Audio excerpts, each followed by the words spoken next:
everything looks pristine and shiny and gorgeous for a new season of 60 plus racing adventures.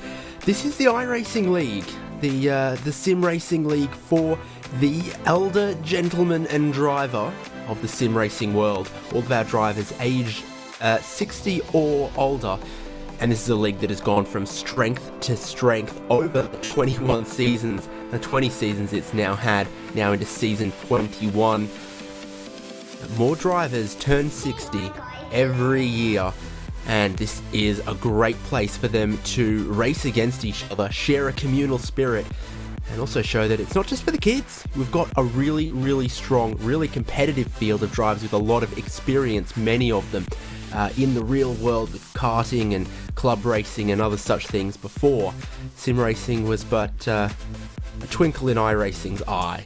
So this is our schedule for season 21. You find us here at round 1, Watkins, Glen, where we're broadcasting live here on RaceSpotTV. Championship moves along to Spa, Phoenix, Brands Hatch and Sebring before we will check in again with another RaceSpot live broadcast January 19th at Summit Point. I'm not aware of us having ever broadcast a 60 plus racing adventures round from Summit Point before, so I'm looking forward to that one. And you can see the other rounds on the championship: Barber, Interlagos, Sandford, Red Bull Ring, Iowa, and it all comes to a championship conclusion, round 12, Road Atlanta, March 2nd. Feels like a long time away, but it'll catch up with us. It'll catch up with us pretty shortly, and you'll have that one on RaceSpot TV as well. 3 live broadcasts from the 12 rounds. So I'm David Haynes, and I am joined by Connery Maddock. Connery, it's qualifying underway right now, just wrapping up. That's going to set the grid for race number 1. We're going to have 2 races today. Yep, absolutely. It's great to be back in action. Last time I was involved in one of these broadcasts, it was also Watkins Glen as well. So it's funny how that happened. But yeah, it's the dawn of a new season now here, David. Of course, we had our reigning champion, John Morgan, win season 20. And of course, he was recorded as the oldest winner of a 60-plus racing adventure season as well. But Stephen Roaston still top of the pile in terms of the amount of championships that any one driver has won, with a staggering 8 wins under his belt. It's going to be taking a long time before we get to see anyone up there trying to challenge Roaston for the number of championships. But David, everyone's effort starts somewhere, and for these drivers for this season, it starts at a new and polished Glen. Yeah, exactly. Main and key defining features being new curbs, changes to some of those runoffs, particularly the exit of turn 1. The drivers can't use as much of that runoff as they were maybe used to in past, but what they can use is a lot more of the curbing here at the bus stop at the inner loop, and that's also going to be one of our key overtaking opportunities when they go racing in a couple minutes time. It was a qualifying session for race number 1. There's also going to be a qualifying session for race number 2, and for the championship result, they take their best result of race 1 or race 2. So you're definitely, for your championship hopes, looking to get a win in either of those 2 races. Looking like a very good grid, very good field for this round number 1, and normally they stick around as well. Haven't seen much drop off across the seasons as we've gone along. 38 drivers, and at the moment on provisional pole is Ragnar Wisloff, and he has been a champion before in this series. Not in the last 2, but he was on that previous graphic, so maybe it's time for another Wisloff championship. He's hoping for a strong start here to this race number 1. Let's look at that grid as we now tick across and towards race session for race number 1. So, Ragnar Wisloff on pole, a full 3/10 clear of Greg Garris. The next row is going to be Gary Bystrom and Ulf Olsen, and it will be rows for a 2-wide rolling start in this race and in this championship. So then row number 3 is John Morgan, the reigning champion, alongside Donald Fitterer, also a two-time champion in his own right as well. Top 6 looking super competitive, but there is also a lot of depth to this grid. You said 38 drivers for round number 1 here. You've got Russ Addy and Leroy Coppage side by side for row number 4. Then Mike McCormick, Stefan Rostron, Barry Hills and Joel Martin is the top 12. Cross on to the next page. It's Randy Shoemake and Paul Velasco. Got Bob Cohen and Gerhardus Jorison, Bruce Poole and Steve O'Malley. O'Malley is Rudolph Dombrowski, and the top 20, sort of the top half of the field, rounded out here by Michael Bailey. Marcellus Bräuning and Steve Sylvester are the next row. Bob Kern and Jerry Kerr there for 23rd and 24th. Bob Kern, interestingly, to the thousandth of a second, exactly 2 seconds off pole.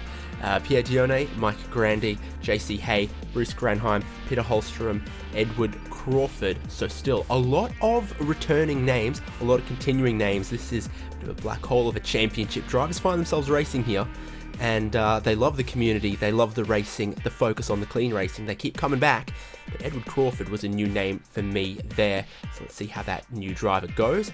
Donald Poole, Randall Secrest, also a new name there.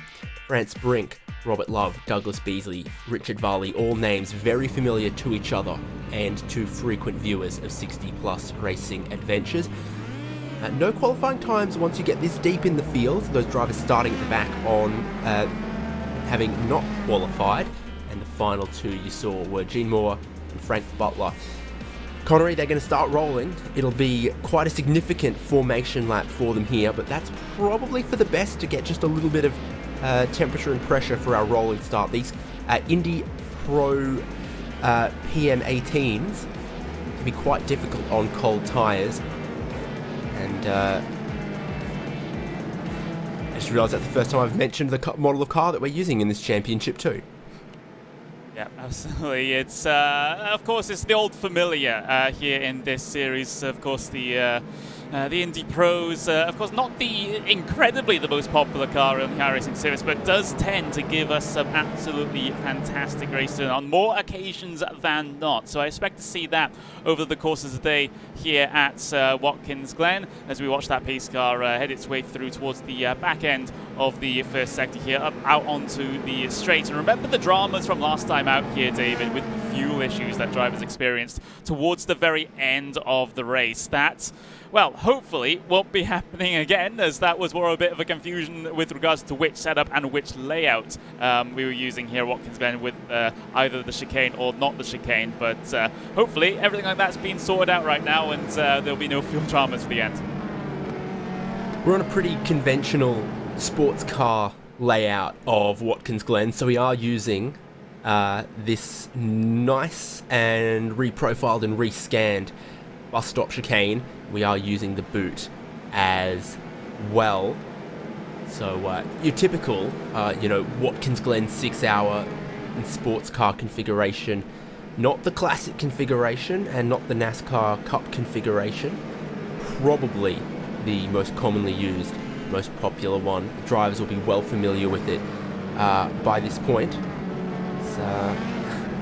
Well, Watkins Glen's been in this shape for many a decade now as well. So not really all that much layout changes. It's just changes to the actual pavement itself, all smoothened out, all modernized, and of course changes to the extremities of the race circuit as well. The curbs changed. Some of the bits of runoff at some areas of the circuit have also changed as well. So apart from that, yeah, there's no absolutely major changes that the drivers will have to be concerned about here today. Maybe they can push a little bit wider on some corners that they wouldn't be able to otherwise, and same as the opposite for some corners as well. So it's just those little changes that they'll be worried about. But in terms of it being quote-unquote an entirely new racetrack, not really. So it's the same old Glen that we're used to.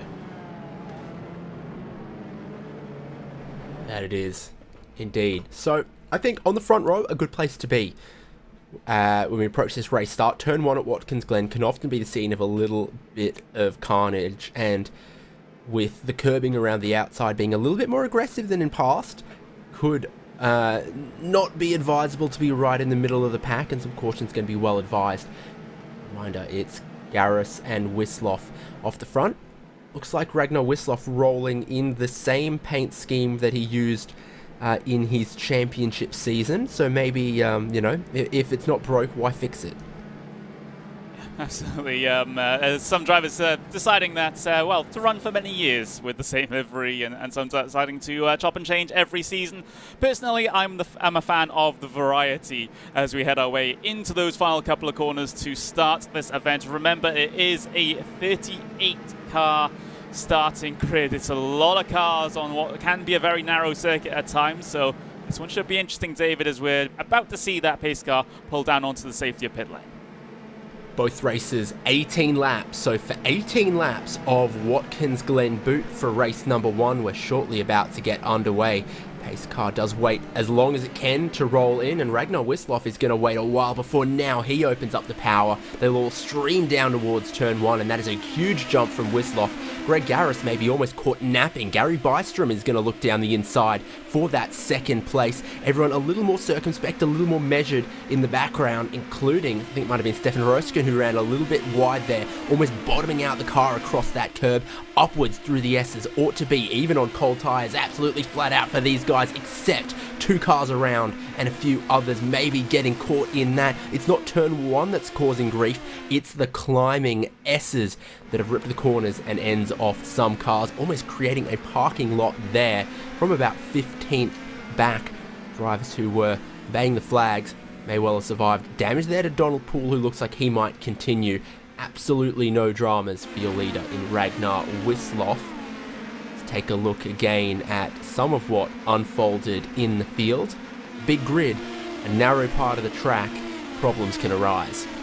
Yeah, I think this was the first incident involving Randy Shoemake hard into the wall, and this is going to be so tough for others to try and avoid behind. See people trying to slow up, and it's just causing a bit of a chain reaction a little bit further down there. So it's really hard for those drivers to try and avoid that one. We've got more slow cars out there, by the way, on the live pictures. We got John Morgan going slowly. We've got Dombrowski also having problems on the inside of that turn there as he heads his way down towards the toe of the boot. So a lot of drama here on lap number 1 of this event. Maybe trying to get those the early season nerves out of the way, and some drivers, well, those nerves had overcome them. But towards the end of the first lap then here, David, it is Wisloff that leads from Garris, from Bystrom, from Olsen.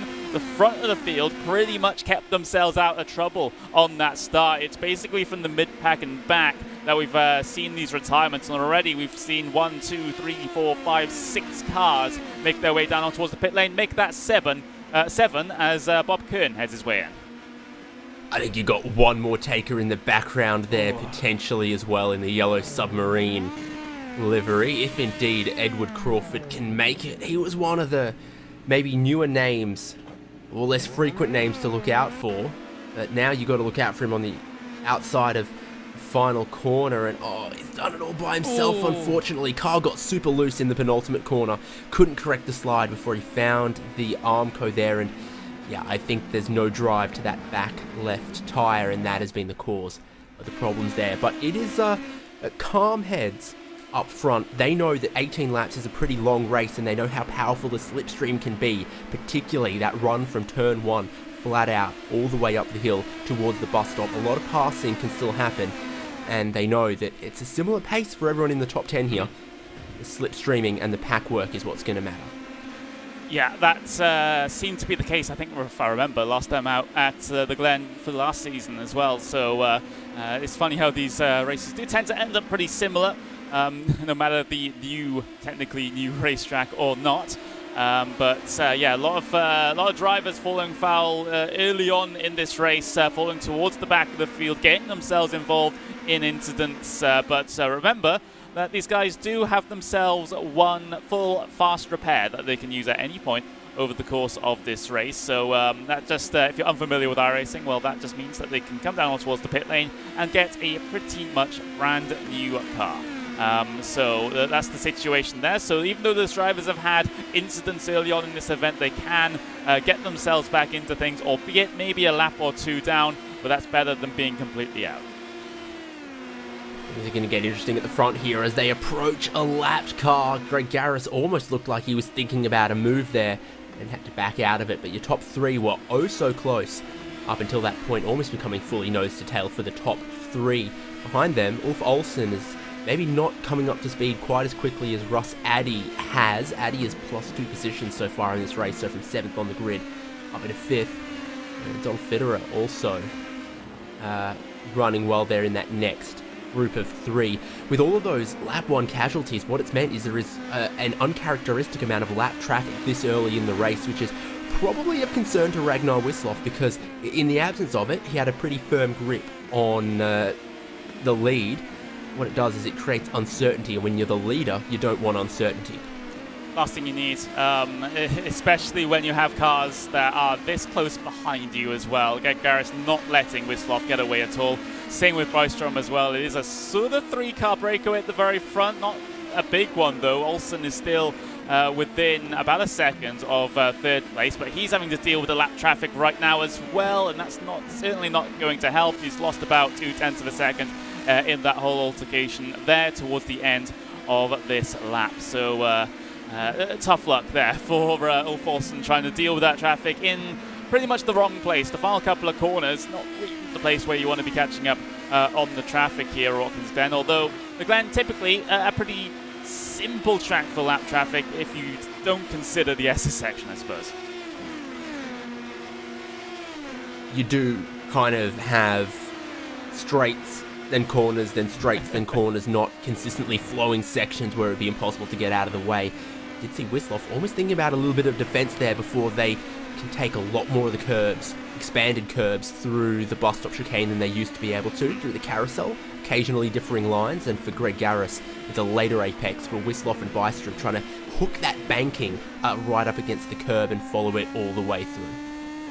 Yeah, we'll just have a bit of a ride on board here with the driver in 3rd place. This is Gary Byström from Georgia, or Club Georgia as it is in iRacing, on board with the number 64 car. 3rd in line in this leading trio at the moment. Byström just biding his time for the moment, just sitting in comfortably behind. Doesn't really need to really rush or make any moves at this point. He knows that them as a group are trying to pull away from 4th place behind them, which has changed hands, by the way. Ulf Olsen has now dropped down to 5th place with Russ Addy in the 111 car up into 4th. So that happened away from our cameras there. But there's going to be yet more lap traffic ahead of these guys, which might be a problem just kind of throughout this race now, due to the amount of cars that have had to take to the pit lane. I'm seeing 11 cars that have had to at least make one trip down.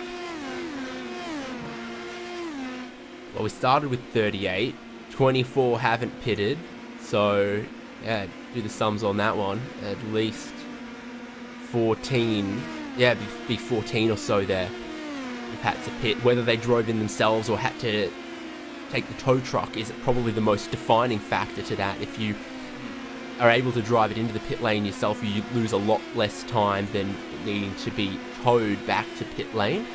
It's going to get close here. Fitterer and McCormick running some new teammate paints there. And oh, the traffic, it's just such an awkward place.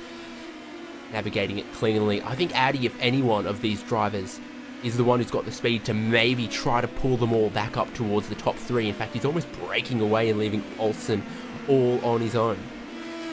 Yeah, that does seem to be the case. So Addy on a hard charge at the moment after getting that 4th place just a lap or so ago. And, well, he wants to join the leading 3, doesn't he, of Wisloff, Garris and Byström. He wants to be there in the mix for this race win at the end of 18 laps of racing at the Glen. Remember, this is not the only race that we'll have today either.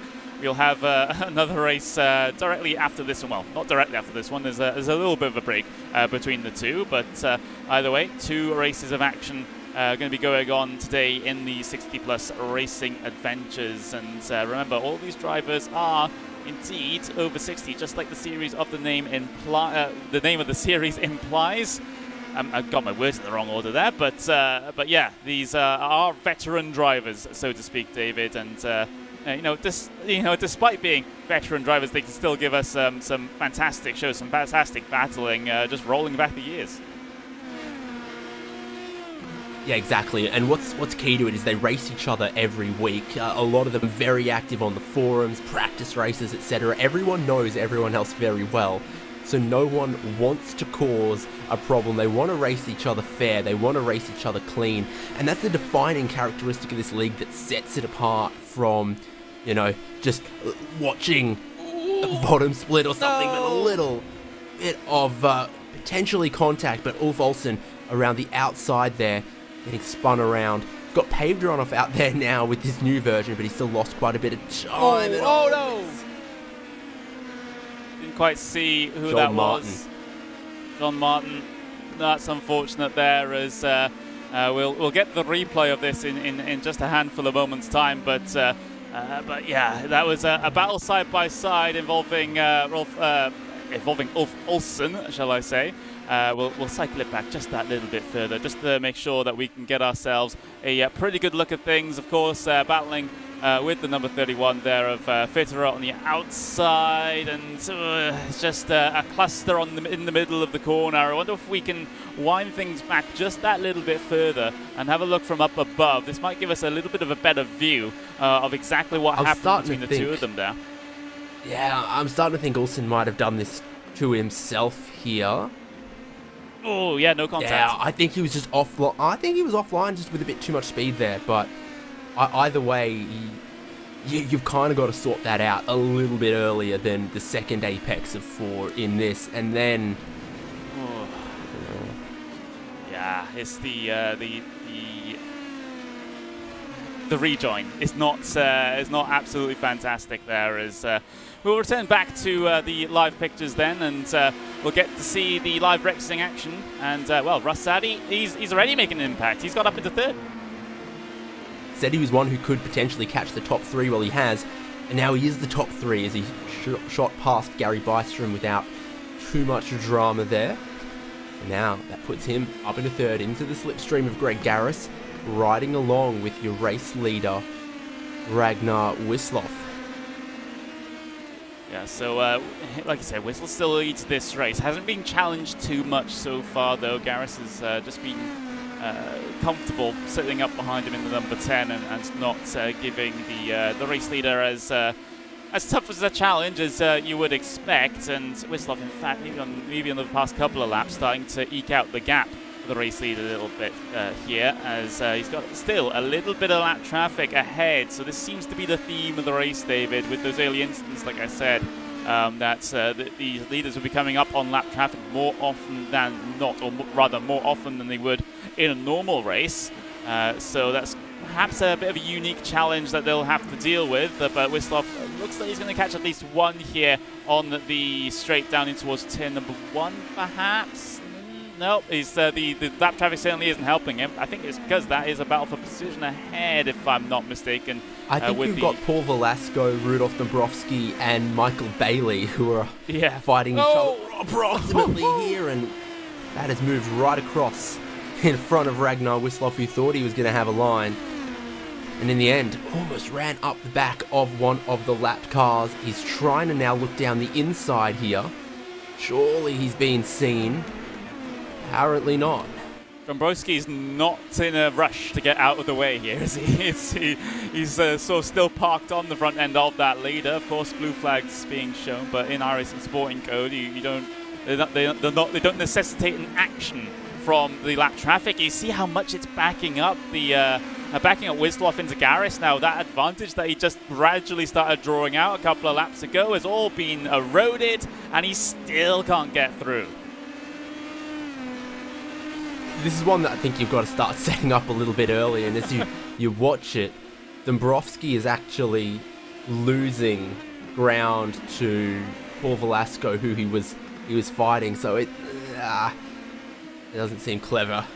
Wisloff's trying to surprise him in all sorts of weird places, but understandably can't risk this. Can't risk a 50-50 move. Absolutely.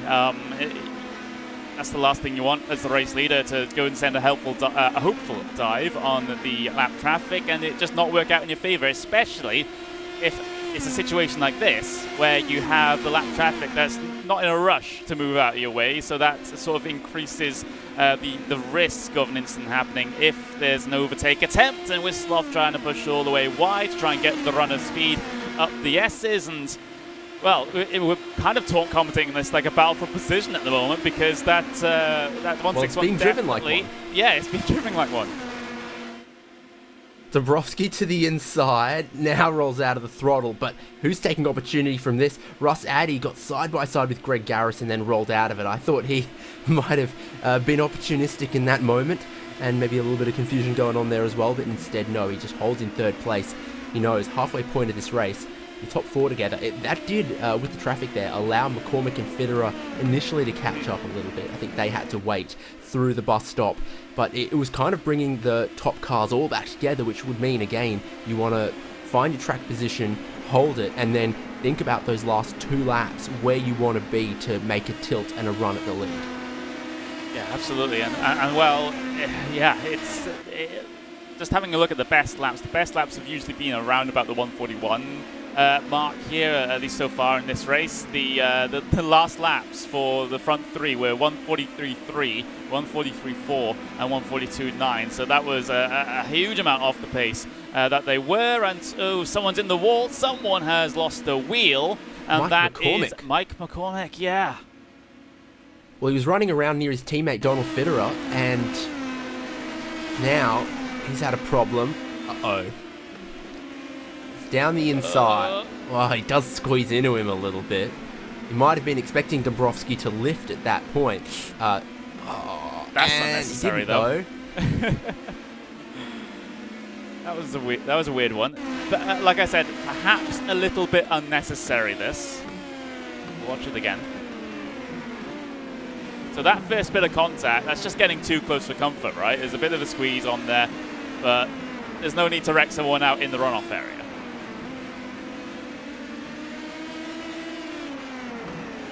And that's exactly the kind of thing Ragnar Wislov was trying to avoid. Speaking of, change for the lead of the race, because Greg Garris has gone through in the lead, Wislov back in a second, probably just that classic swap that seems to happen every lap, every other lap, up the hill through the S's.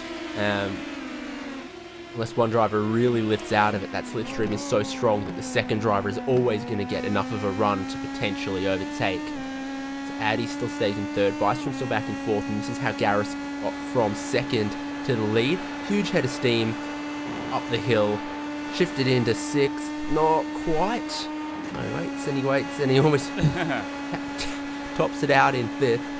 And then I think Ragnar Wislov has decided, I've had enough of this trying to wake up backmarker's business. Look how close Russ Addy also got before he continued what he's done before, which is just roll out of it, hold your track position. And that might have been an off track there through the penultimate corner. He got a lot wider than a lot of other people are trying, and he does the same through the final corner as well. Addy suddenly looking just a little scruffy off his lines there, and is Bystrom going to try to pass him back? He'd kind of be foolish to do it into turn number 1, knowing how strong that slipstream is from 1 up through 2, 3, 4.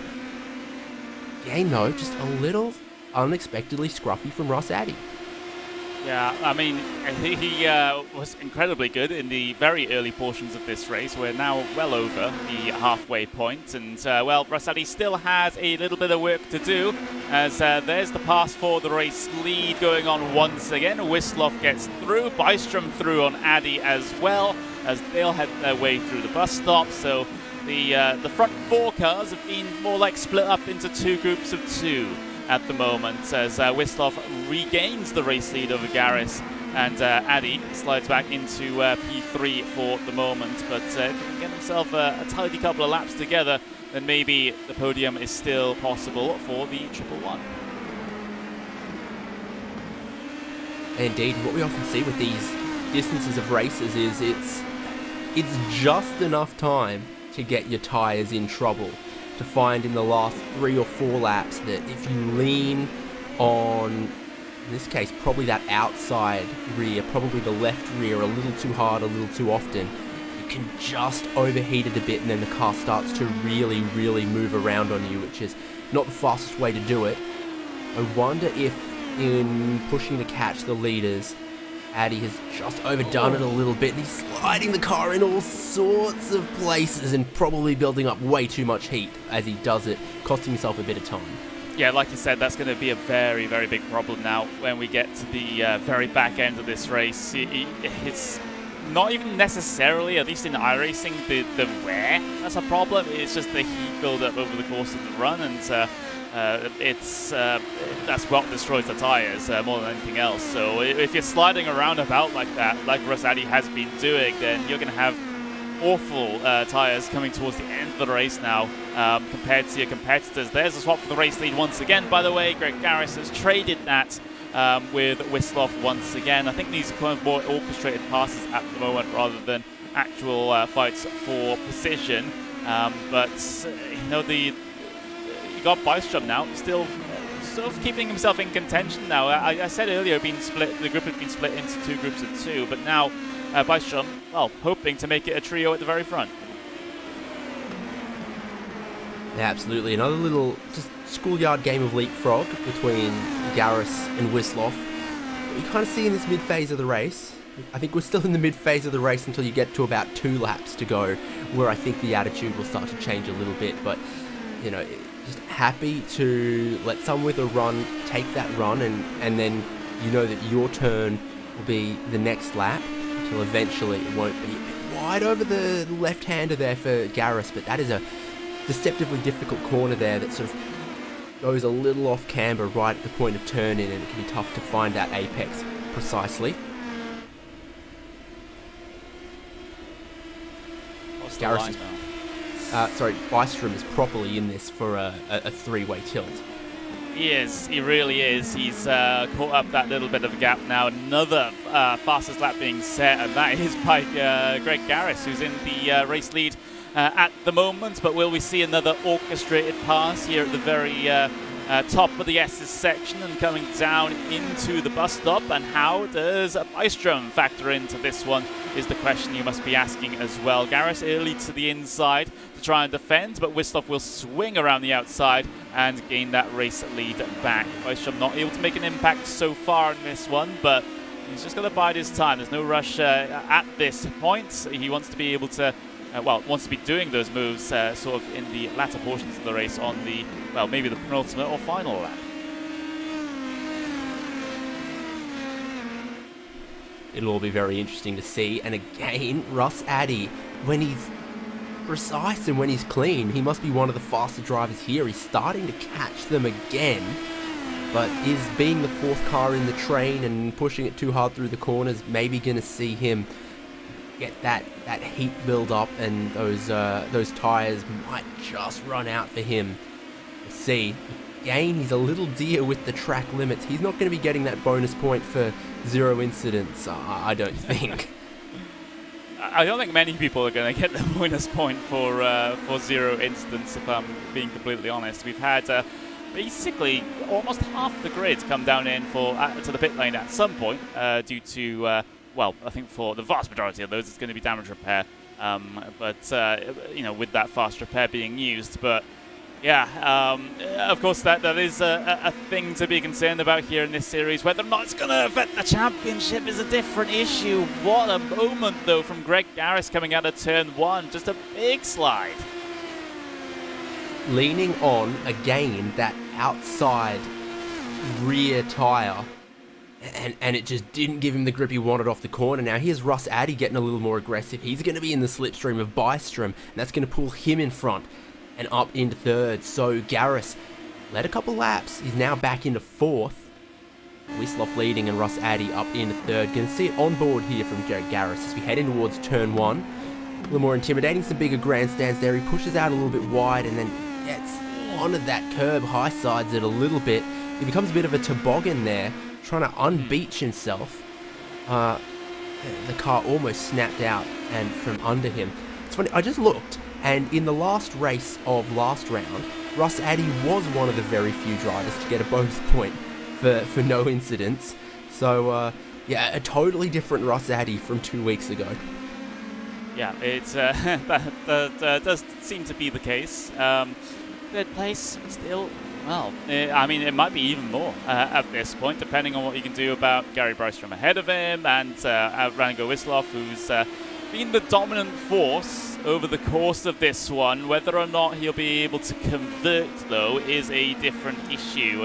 He's managed the race quite well, but in terms of an active side-by-side battle when they're not doing those sort of orchestrated swaps at the very front, we haven't seen how those usually turn out. And well, we might get our answer in a in a handful of laps time, perhaps lap 15 of 18 of the first race here today.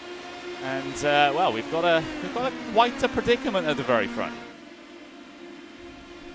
And I like the way Wislov has played it so far. He did lead all of the first 5 or 6 laps or so before they then started leapfrogging again. And then now is about the time to really try to put space between yourself and second if you can. And if you can't, with 2 laps to go, start doing that counting backwards in your head. You know, where are you going to be when the last grain of sand goes through the counter? Yeah, that's the question, isn't it? It's this is one of the more pressure-filled portions of the race when you know you're in a grouping of what is basically 4 cars at this point, and well, that 4th car sort of starting to drop off the back a little bit. Gareth perhaps not able to keep up quite with the pace of the front 3 for the moment, still within the a slight bit of the slipstream. But for these guys, at least they know it's going to be one of these 3, well, technically 4, are going to end up winning this race. And it's all about being in the right place at the right time, especially at a track such as Watkins Glen, where it is, well, the draft is a relatively big factor, especially in these cars as well. So across the line they come, completing lap number 15 onto lap number 16 of 18. Just a handful to go, and we'll get to see who our first winner at the new Watkins Glen actually is. Yeah, so 3 laps to go, 4 cars all in the slipstream for the lead. And then think about poor Donald Fitterer. He's been about 2.5, 3 seconds off these guys all of the last 10 laps or so. He's the red car you can see in the back of shot there.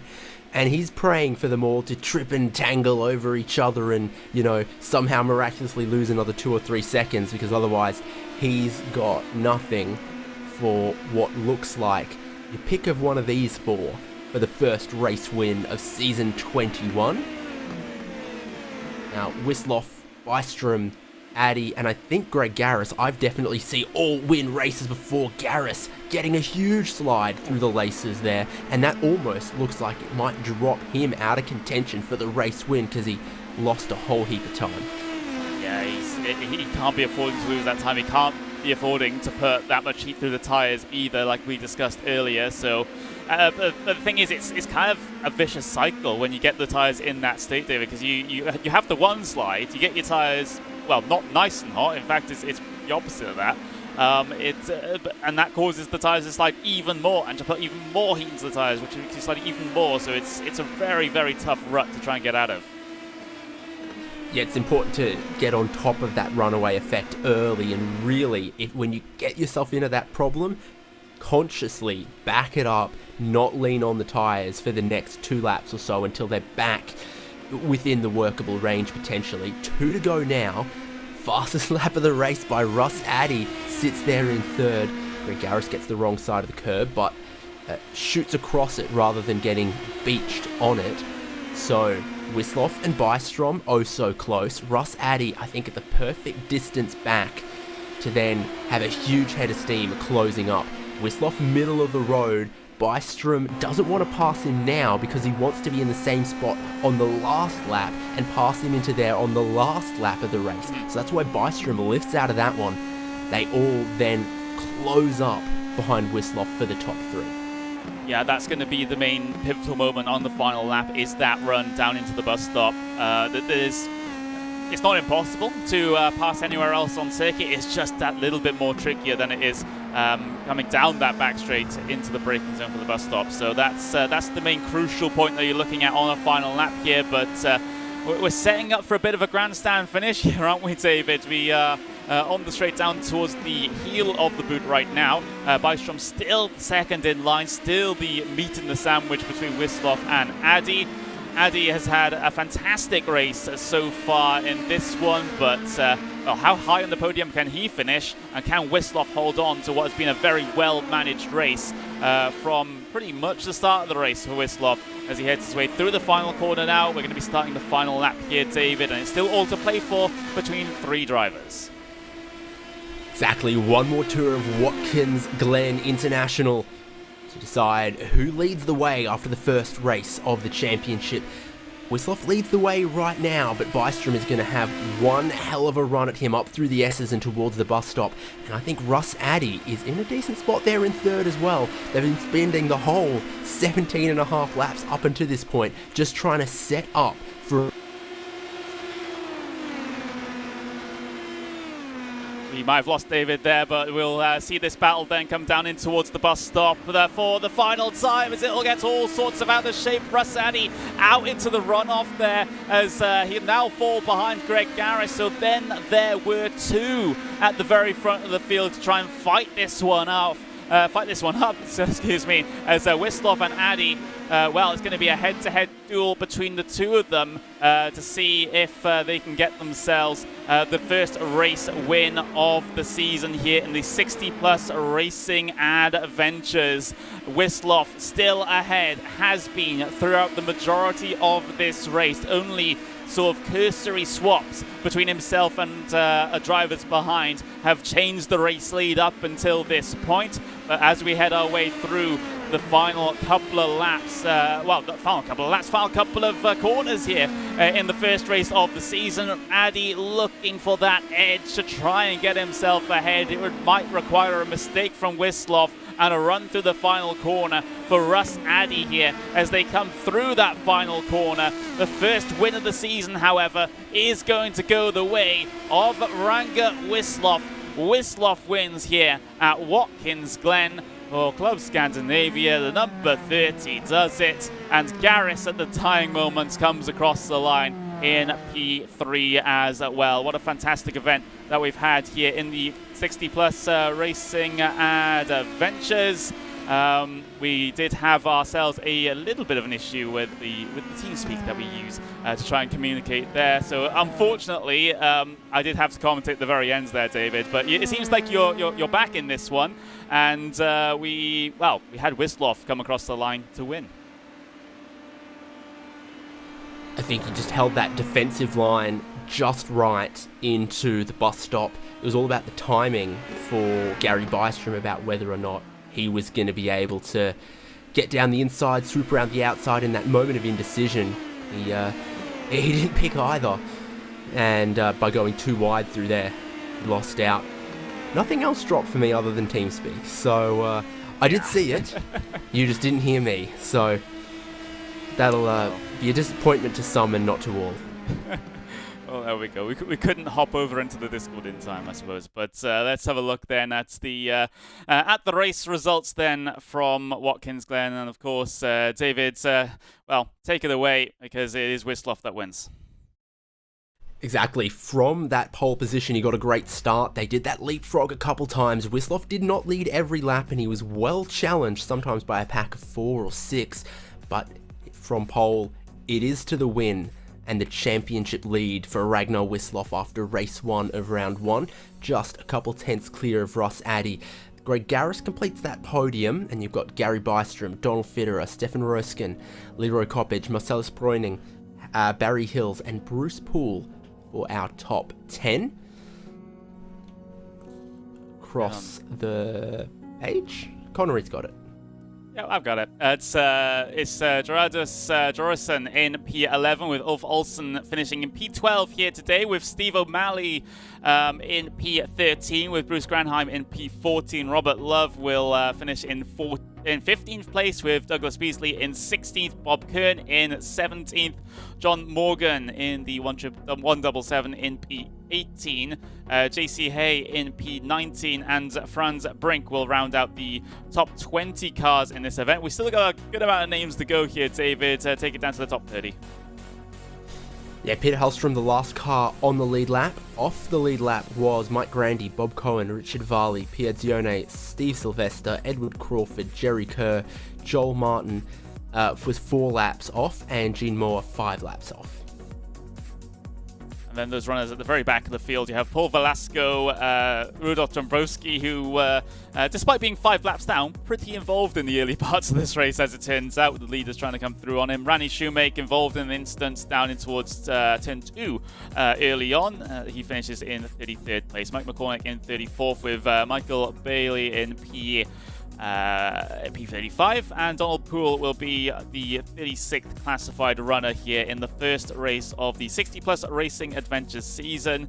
David, that one was pretty intriguing. We didn't get the absolutely huge drama at the very front of the field with the side-by-side action, but we got a bit of drama into the bus stop amongst the 3 of them, though, with Gareth certainly sort of Bystrom, excuse me, losing out in terms of that little duel there.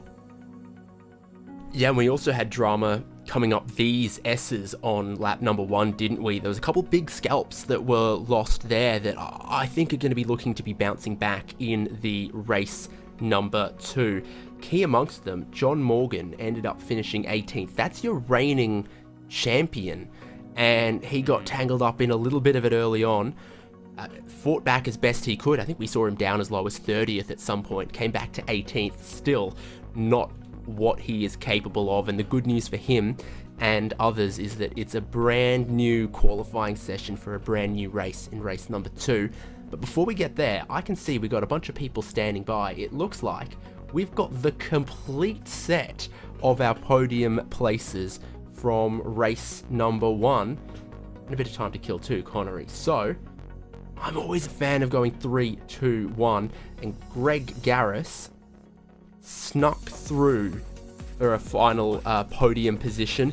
Things got interesting in front of you through that bus stop on the final lap, Greg. Yes, had a little trouble there, but I made it.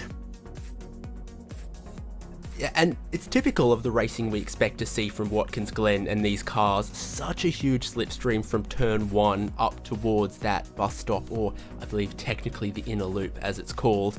And the rest of the lap is what? Managing the tyres and managing your way back around to that same overtaking opportunity in the next lap?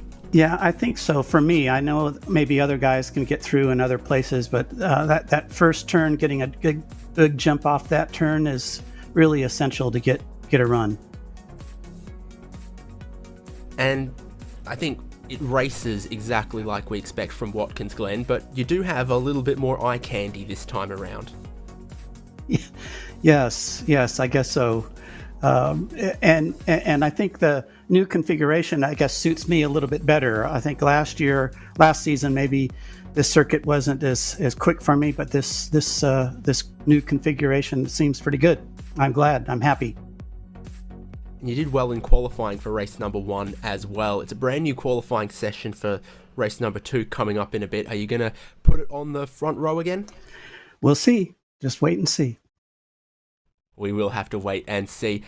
Thanks for chatting to us. Congratulations on that podium. And I guess you're going to be looking to go 1 or 2 better in race number 2. I'm going to try, yes. Love the attitude from our 3rd place man, Greg Garris. Connery, Russ Addy finished 2nd, and he was probably one of my favourite hard chargers. Yeah, absolutely. We'll bring him down and have a little bit of a discussion with Russ. So, Russ, that was a pretty intriguing race, at least what we think was from your perspective, trying to charge through the field back up to the to get into the same real estate as the front 3. So, how well did that early race, early part of the race go for you? I went pretty well. It was, I'm just not the best qualifier. That's the problem. Starting 7th was pretty good. It's just these guys are so fast. So that's, if you lose the draft, you drop back a little, you're toast. Yeah, that did seem to be the case. Such a draft-dependent track here, this circuit of Watkins Glen. How did the new circuit treat you? Well, I know it's not technically new; it's still the exact same layout. But of course, it's been refreshed by iRacing. Did that change, how you approach this race, due to the fact that maybe you can run wide a little bit more than you used to? You got to watch turn 1. You can't run quite as wide as you used to. That's the dangerous corner there. If you mess that up, you're falling back, or you get a 1x, which I got 2 of. Yeah, it's a little slipperier, I think, and then they got rid of the paved area, so it doesn't give you a guide through the corners quite as easy. Yeah, absolutely. We saw quite a few people run wide out in 8, which I guess has been the track limit's been sort of loosened coming through there, as it's not Yeah. well, it's not immediately punishing as it used to be. But how's the confidence coming into the next race then, due to the fact that you have the race pace? It's just qualifying that's the issue. Are you hoping for a bit of a better qualifying session next time? Yeah, I always do well when you guys broadcast, so I'm confident that I'll be up there. Well, there we go. That's it's the race spot buff, I think, David. It's the is the issue going on here. But we'll let you go and prepare for the next race, and we will wish you the best of luck. Thanks so much. Hope to see you after the next one. Hope to see you too. And well, David, that was Russ Addy looking to continue on the good run into race 2. Yeah, exactly. If he had his way, we'd broadcast all 12 rounds, and then he'd challenge Stefan Rostrin for that 8 times title. But someone else looking to add to their number of titles, Ragnar Wisloff, is back. Is this going to be a full season attempt this season, Ragnar? Maybe. We'll see. If the lockdown here in this country continues, then it will be, yes. Well, you've started it in fine form again, and Watkins Glen has delivered the racing that we always expected. You've got to be looking in those mirrors going up through the S's. Yes, that's absolutely right. It's very hard to get away from the field here.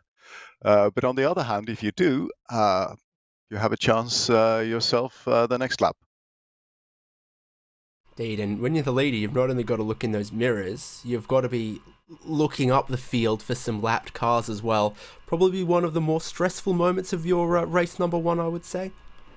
Yeah, I've been practicing flying off of the first curb in the bus stop, and I did once, and it broke my front wing, so I was afraid to do it again.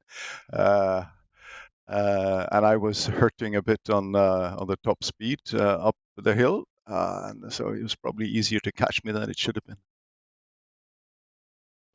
Everyone will be scared upon hearing that for race number 2, but you've opened up your account with a real solid amount of points. Is the aim to defend that now in race number 2? Well, always aim to do as well as I can. So hopefully we can have another good race. The most important thing is to have a good race here. And as you said, this track is very good at producing that kind of tight racing. So hopefully that will happen again. If I end up on top, that will be very nice. If not, at least hopefully we can have a good time and not run into each other. I noticed a track temperature that was relatively hot, I think. And did you notice much tyre wear towards the end? Was there some management for that as well this race? Yes, there is. The first 3 laps is a bit slippery. Then it's okay for the next maybe 10. Then from lap 12, 13 onwards, it starts to become more loose again, the car. So you need to be careful with it. Be a bit careful on the exits and not push as hard in turn 5, for instance, that long downhill right-hander.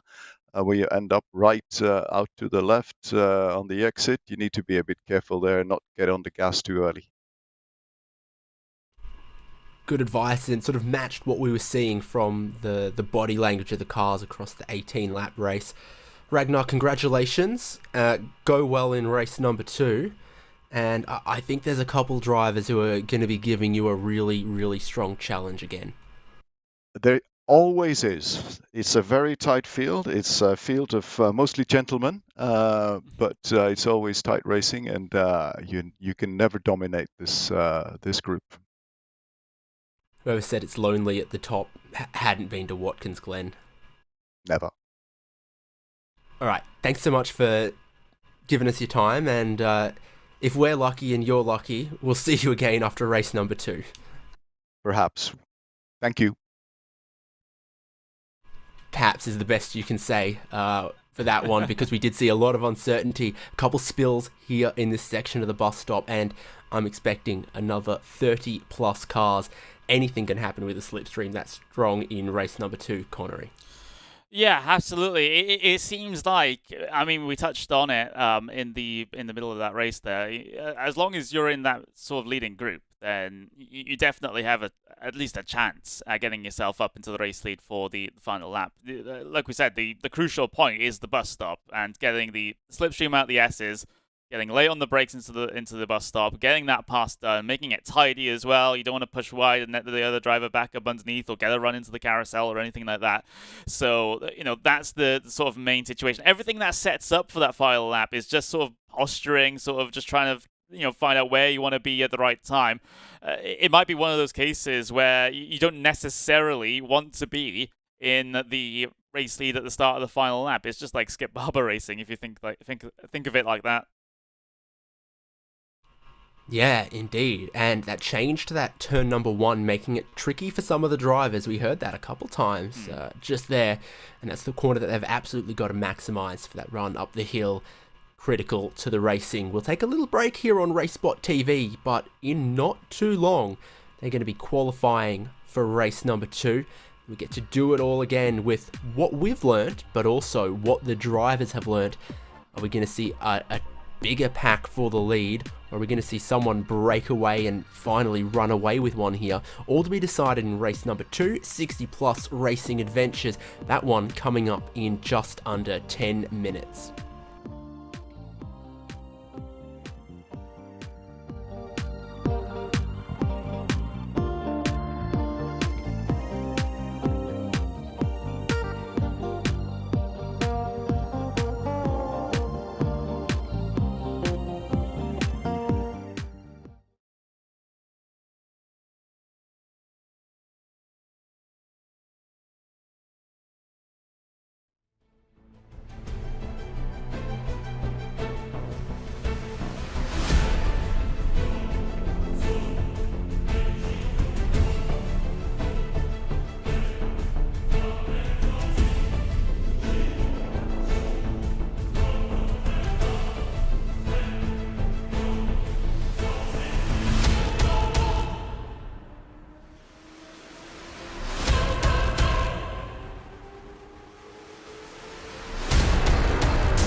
for sticking with us. We're getting ready now for race 2 of 60 plus racing adventures. This, the opening round of season 21.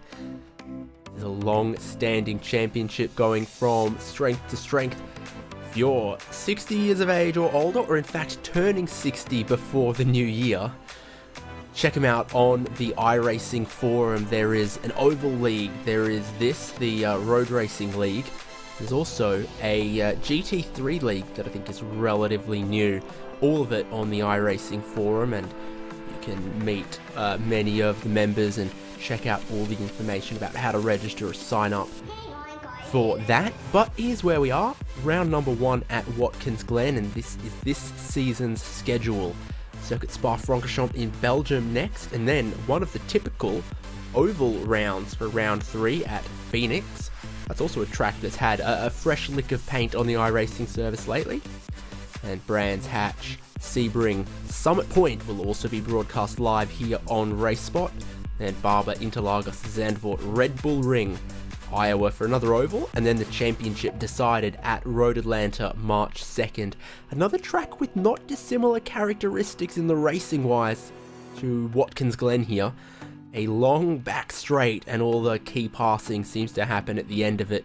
It's all about not getting in trouble, keeping your nose clean, and then getting a good run onto that straight. But before we can go racing for race number 2, our drivers have got to go qualifying, and they're about to start doing so. I'm David Haynes, Connery Maddock with me. Connery, we saw qualifying ended up being relatively important, I thought, for race number 1. Your driver who started pole went on to win. Your driver who started second got on the podium. No drivers coming from the back of the grid and snatching the win that I could see. Yeah, it didn't seem to be the day of the underdog, shall we say, but either way, we still had some pretty good racing as we see the first flying laps of qualifying start here. Here's Russ Addy heading his way up through the S's section for his qualifying effort. Remember, they only got 2 attempts at this, so it's it sometimes can get a little bit sketchy, especially if you've been that first lap and have to try and recover. And of course, you can't always take the toe back to pit lane, get an out lap, and then get another lap in when you only have 2 laps available here in the closed qualifying session. So Russ Addy needing to make it count. He said in our interviews, David, that he feels that his qualifying pace is quite off the mark compared to his race pace, but I get the feeling if he's able to put in a surprise performance here in qualifying, then he might be on for a race win here today. And if you saw those times from qualifying for race number 1, the field spread looked a lot bigger in the qualifying numbers than it felt in the racing. So just a representative performance should have Russ Addy starting in the top 10, or maybe even in the top 6 on the front 3 rows as well. And you heard the tyre evolution early in these runs. It's significant in the race, but it's also significant here in qualifying. The car is going to feel quite different on the second flying lap to this first flying lap for Russ Addy. So he's taking it tentative for this first flying lap, trying to bank a time, and you can see on the left-hand side of the screen a lot of those times coming in. But it's this second lap that he's just starting now, which is kind of,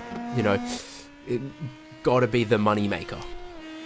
Yeah, that tends to be the case here as we see the order of the first laps in qualifying here. So Bystrom going fastest of everyone. Leroy Coppage there Leroy Coppage up into P2 with a good qualifying time, a 1:42 flat for him. Donald Poole shuffles him down into 3rd place though, as Poole takes 2nd for himself. Addy in 8th place at the moment, so we'll see where he comes across the line in once he gets towards the end of this lap. Ulf Olsen has not set himself a lap time in qualifying just yet. In fact, his first lap time was judged as invalid, so he'll only get this 1 lap time in, David, to be able to get his position on the starting grid. And that's never a situation that you really want to be in, having all of the pressure on this 1 single lap to get yourself your spot. Absolutely not ideal. If you've got 2 laps, you want to use 2 laps. I'd suggest for the first lap he maybe exceeded track limits in a corner like just here, or the penultimate corner seems like one that in the race you saw a few drivers wash out wide right here at this upcoming left-hander. It doesn't really compromise your lap much. It's not really a risk of damage, but it's just easy to get on the wrong side of that curb. I'm sure he's much closer, much more careful this time. Fitterer is going to go to the top for the moment. Gary Bystrom just eclipses that. What's Ulf Olsen's time going to look like? Not bad, but Ragnar Wisloff is going to show all of them his rear wing as he goes nearly 4/10 clear at the top. There's Russ Addy's time. He does improve up to 9th place. However, we know his race pace is a little bit better than that, though. So on the inside of the top 10 for Russ Addy's, but still a lot of work to do during the race. Having a look towards the very bottom of the order here, here's Jane Moore in 29th place, currently heading his way through the final corner, and across the start-finish line he'll come. Poole gets himself up to 2nd place once again as well. Moore will get himself up into P21 with that lap time, and I'm trying to look to see if there's anyone out there that has yet to set a time, or at least yet to set a second flying lap. There is Drydas Jerusalem, who is able to improve up into P14 for the 966. Further down the order, you still have the likes of Bob Kern, who has yet to set a second flying lap. A 143 flat is Bob Kern's first lap. Let's see if he's able to start any higher than 20th place. And Marcellus Breuning just crossed the line, went from about 20th to 15th.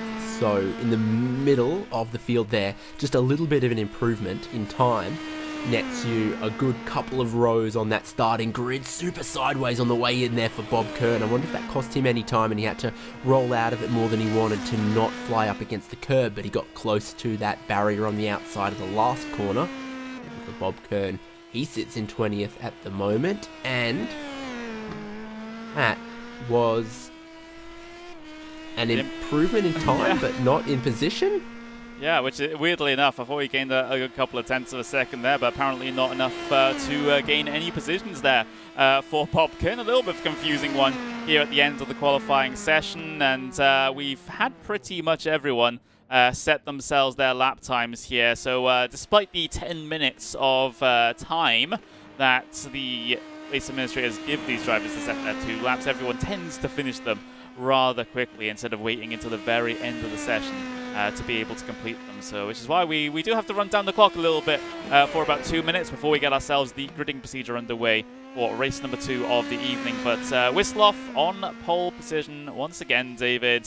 He seems to have the clear air pace advantage over everyone else for the moment, but good to see Poole up there at the very front, and well, just for the sake of having a different name than the front 3 or 4 that we saw from last race.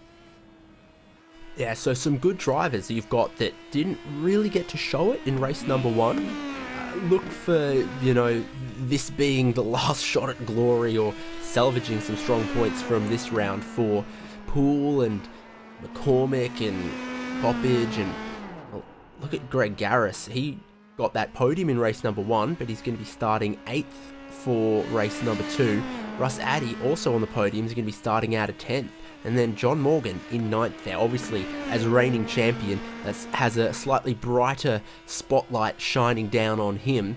And the race that he didn't quite want in race number 1, race number 2, I think he's starting in as good a spot as any. I'd say first 4 rows is about where you'd want to be, and you can make something happen from there. From further back, you're asking for something to cut you off from the lead pack, and they sail away and you never catch them again. Yeah, that's the situation, and it's such a tough race to run sometimes, knowing that very fact. Sometimes you just run into a little bit of a wall where you can't really progress any further, because the way you would progress further is having the slipstream off of someone, and if you're at the front of a train, there's really not many options that you can use. Yes, you can use the sort of slipstreaming passes by trying to work together with 2 or 3 cars to try and surmount the gap. But if you are sort of stuck at the front of the train with no forward progress, can be a little bit frustrating for some drivers. But as we get ourselves the qualifying, done and over with in terms of time here, David, we will be able to show you the starting grid for race number 2. Lock it in.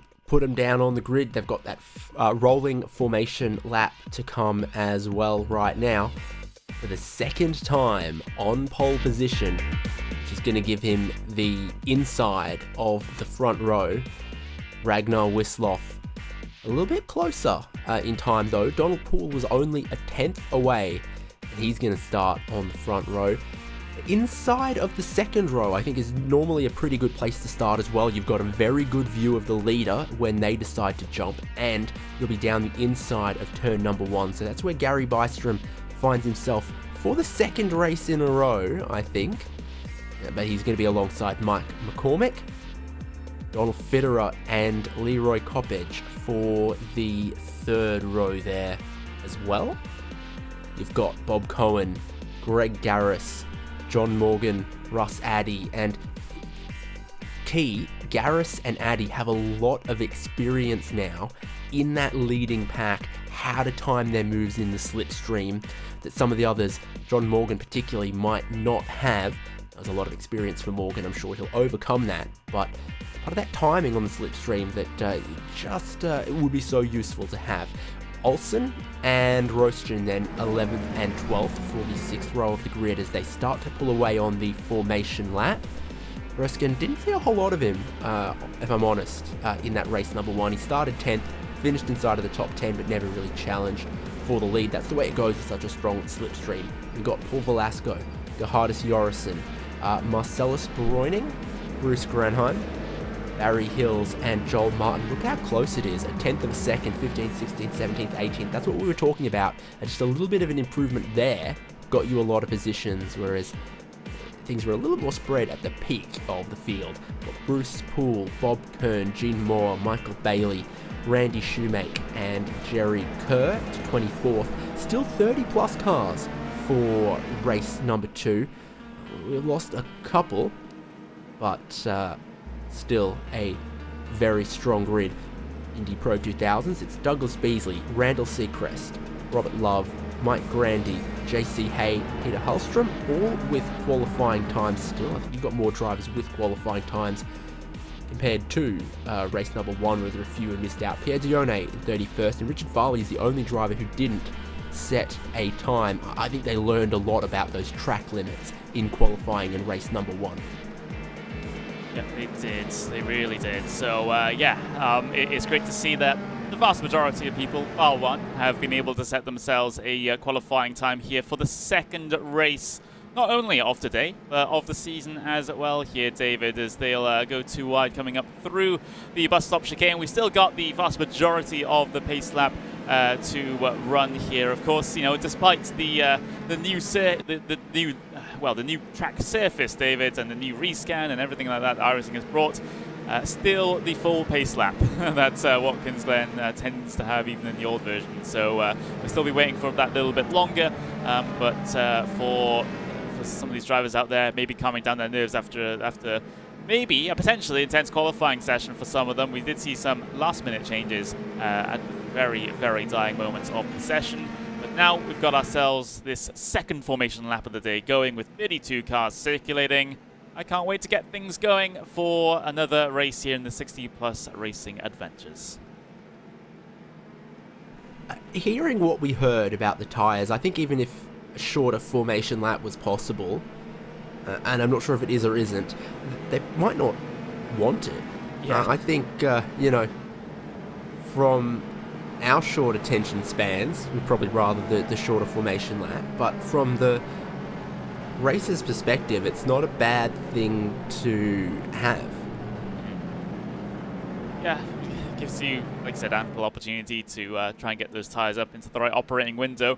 But yeah, well, if this was last season, then we would know that that paired with the different track layout that they used last season without the chicane, or with or without the, well, they used a setup that was for the without the chicane, but they went on to one with the chicane. I can't remember which way around that one was, David. That caused the issue that time around, But yeah, no issues like that today, and a full pace that would have maybe caused a little bit more fuel issues, but of course we didn't see that at the end of race number 1, and we're all set here for race 2. Coming up towards the final sector now, David, with Rango Wisloff in pole position.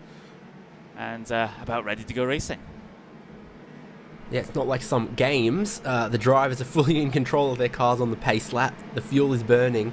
The tyre temperature is being affected. It is as formation lappy as a formation lap can get. In some circumstances, it is important to save fuel on the formation lap. As you say, not a problem. Everyone's starting with the same amount of fuel. Didn't see anyone running out at the end of race number 1. That pace car takes its sweet time to pull in. Ragnar Wisloff has good experience with this. He managed it so well in race number 1. He takes just about the same strategy, but what on earth is going on there? Huge number of positions lost. Not a great start at all for Donald Poole. He was on the front row. He gets in the grass, and that's Garris, I think, and others. The track is almost blocked there. Huge number of drivers involved. What has gone on at the start here? Oh my word, that is, I've never seen anything like that at a race at Watkins Glen. It's not usually a track where you have problems immediately coming off the starting grid, but that seems to have been the case here. And, well, we will see Ranga Wisloff lead his way through turn number 1. Mike McCormick gets himself up into P2 with Gary Bystrom up into P3 at this stage. It was Garris and Poole that had the issues early on here in this one. And, well, we're just going to have to try and take a replay of that one to try and make sense of what happened here. I mean, you've got to look even... You just got to... Surely a problem of some kind for Donald Poole there, because he's driven it right onto the grass. And then the problem's ahead of there. Yeah, Russ Addy was in that, and he started in 9th or so. So it's got to have started somewhere around 7th or 8th or 9th or so. It's Russ Addy, a podium placer in race number 1. Says he always goes well when we're broadcasting, but not today. He's gotten away slowly as well, hasn't he? And that's Gareth that's hit him from behind. Yeah, there must have been a bit of a weird stack up there towards that position in the field that has caused all of this calamity back here. It's crazy to see, and like I said, it's something that we don't usually see on the start here at Watkins Glen. Maybe some were surprised about the issue on the front row of the starting grid when Poole had got himself out into the grass, and then that might have caused a little bit of confusion behind. But either way, let's take another little look at them. There's Will at the very front, just getting himself out into the grass. Here's Addy heading his way through. Oh, I think, yeah, Addy just sort of slammed on the brakes, and someone ran into the back of him, maybe to try and not get a penalty or something on the start with passing the. I'm struggling to think what that might have been there, David. Yeah, I can also only imagine that Russ Addy thought he might get penalised for jumping the start there. He went when the leader went. He went when Ragnar Wisloff went, but then some of the other drivers, I think, were more looking at what Donald Poole was doing, and there were sort of two different starting phases there, and some drivers got away with Wisloff and others kind of hung back a little bit, and that speed delta caused the problem. We keep racing though, halfway through lap number 2 here. Wisloff and Mike McCormick, a bit of space between them to Donald Fitterer in 3rd. He's got a train of drivers right behind him in typical spec. Some of the drivers up there with him that didn't shine so bright in race number 1. Leroy Coppage is looking pretty aggressive there in blue and green. He's up a spot off the start here. And John Morgan's up 2 spots as well in his white and green. So it's all about, is this top 2 going to get away? And with the pace Ragnar Wisloff has got, he could do. It's going to take someone quick in that next pack to be able to bridge the gap successfully. Yeah, this is just disrupted pretty much the entire field already. Everyone from P1 through 22 have not come down towards the pit lane for any damage repairs. Everyone below that has come down in to try and get the fast repair after that humongous smash coming off the starting grids. I was going to say, it wasn't even the standing start, which we would usually see issues like that, David. It was, we had a rolling start, and somehow still they had an issue before they got down in towards turn number 1. Yeah, a real shame that. Luckily, 2 drop weeks in this 12-week championship, so there are some drivers who are right off the bat going to be trying to put that one to the back of their mind. gap just tantalisingly closing between second and third. I think this is sort of do or die for Donald Fitterer. You know, if you let 2 or 3 seconds build up between yourself and the leader, you're out of the slipstream, you might not get it back, and you'll just be looking at your relative box all race. That's kind of what he ended up doing in race number 1, wasn't it? I think for Donald Fitterer, you don't want to be in that same situation again. You've got to, even if it uses up the tyres a little bit, you've got to push a little harder. You've got to keep that 1 second gap between yourself and your teammate in Mike McCormick. Yeah, so there's the little grouping there for third, but they are slowly but steadily catching the front two. Fitterer, Bystrom and Coppage are those cars in that sort of secondary pack, trying to catch the pair at the very front as we head towards the end of lap number 3, on to lap number 4 then, and well, hopefully there's going to be not too many dramas from this point forwards. I think we've had enough of the incidents at the very start of the race to be getting over with just 1 day's worth of racing, but it's lap 4 now, and you can see battle behind here, David, as Roastgen and Bruning going side by side. And Roastgen gets the spot there. I think Bruning might have run a little wide off turn 1 there, and a good run up the hill. And for Roastgen, he's then immediately into the slipstream of the next cars ahead, which might just let him protect. And they're all trying to break the toe there, particularly the drivers in front of them there, Cohen and Olsen. Bob Cohen here in sort of red, metallic maroon. He's a little defensive, and he's dropped off John Morgan as well. So maybe that's what he's thinking about. Gives us a great 4-way battle here between Bob Cohen, Ulf Olsen, Stefan H-Time Roastgen, and Marcellus Bruning. Morgan's now got to... we got a little close there. There's a bit of a look from Bruning, but Morgan's now got to do the same job that Mike McCormick did a lap ago, which is try to catch that next pack in front, push really hard for a lap or 2, and then maybe be able to ease it off once you're in the slipstream. Yeah, that might be the plan in this one, but these guys are racing each other hard, aren't they? Bruning with the big look, the big send down the inside of Roastgen. Roastgen's able to cover off that situation, though. This is the battle for positions just inside of the top 10. So we have the 7, 8, 9, and 10 all in a line here for the moment. We'll keep you up to date with regards to what's happening at the very front when things happen, but at least come this on, is where the main action... McCormick Fitterer caught, and then Bystrom got past him, and that wouldn't happen. So there we go. There's another send down the inside from Bruning. That's an ancient rule of the internet. Picks or it didn't happen. Uh-oh. We've had McCormick this... well, he's not with us anymore. Let's just say that, at least in terms of racing, as he's dropping down the order. Is this a connection issue, or is this something more for Mike McCormick, as it does look like it's connection issues, unfortunately, for the driver of the number 99. So maybe I cursed it a little bit there. Yeah, no mistake of Mike McCormick. The 8th round has taken him, but that is a problem on the exit of the bus stop. 2 cars into the fence. Gerhardus Jorrison, one of them. Paul Velasco, I think, the other there. There's a reason they put tyre bundles in that exact spot. Now drivers have found out why, as they tangle wheels, which you don't want to do in these open wheelers. We've seen it before. It's 4 apexes almost through the bus stop here. You've really got to decide who's leading about here, because if you go side by side, it causes problems. Yeah, caused a bit of a problem there, and even more of a problem there, as Jorrison was going to go for a move that simply was not looking like it was going to happen whatsoever. We will take just another look at this one here. So a lot of problems early on in the race.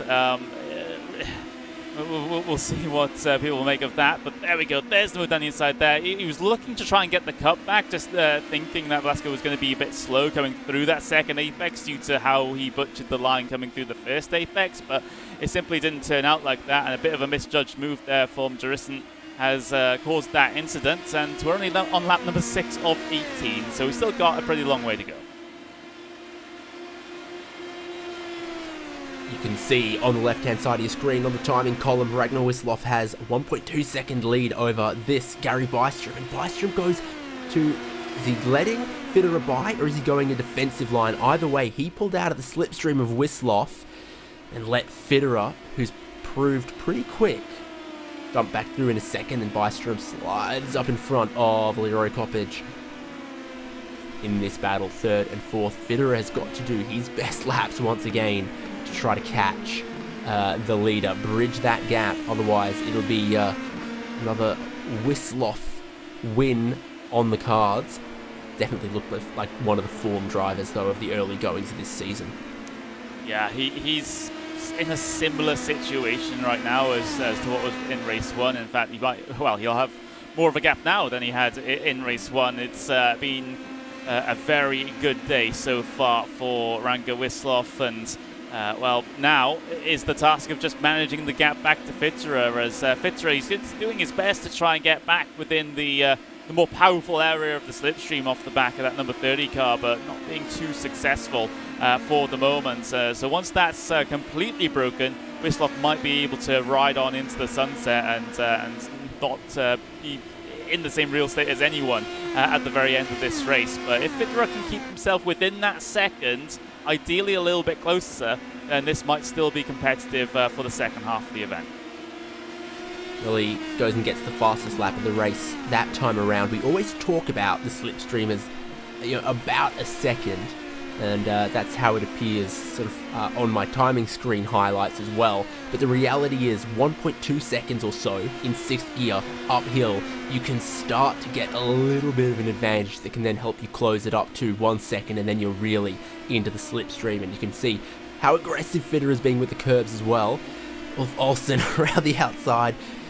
Maybe caused some problems in race number 1. No dramas this time with Breuning.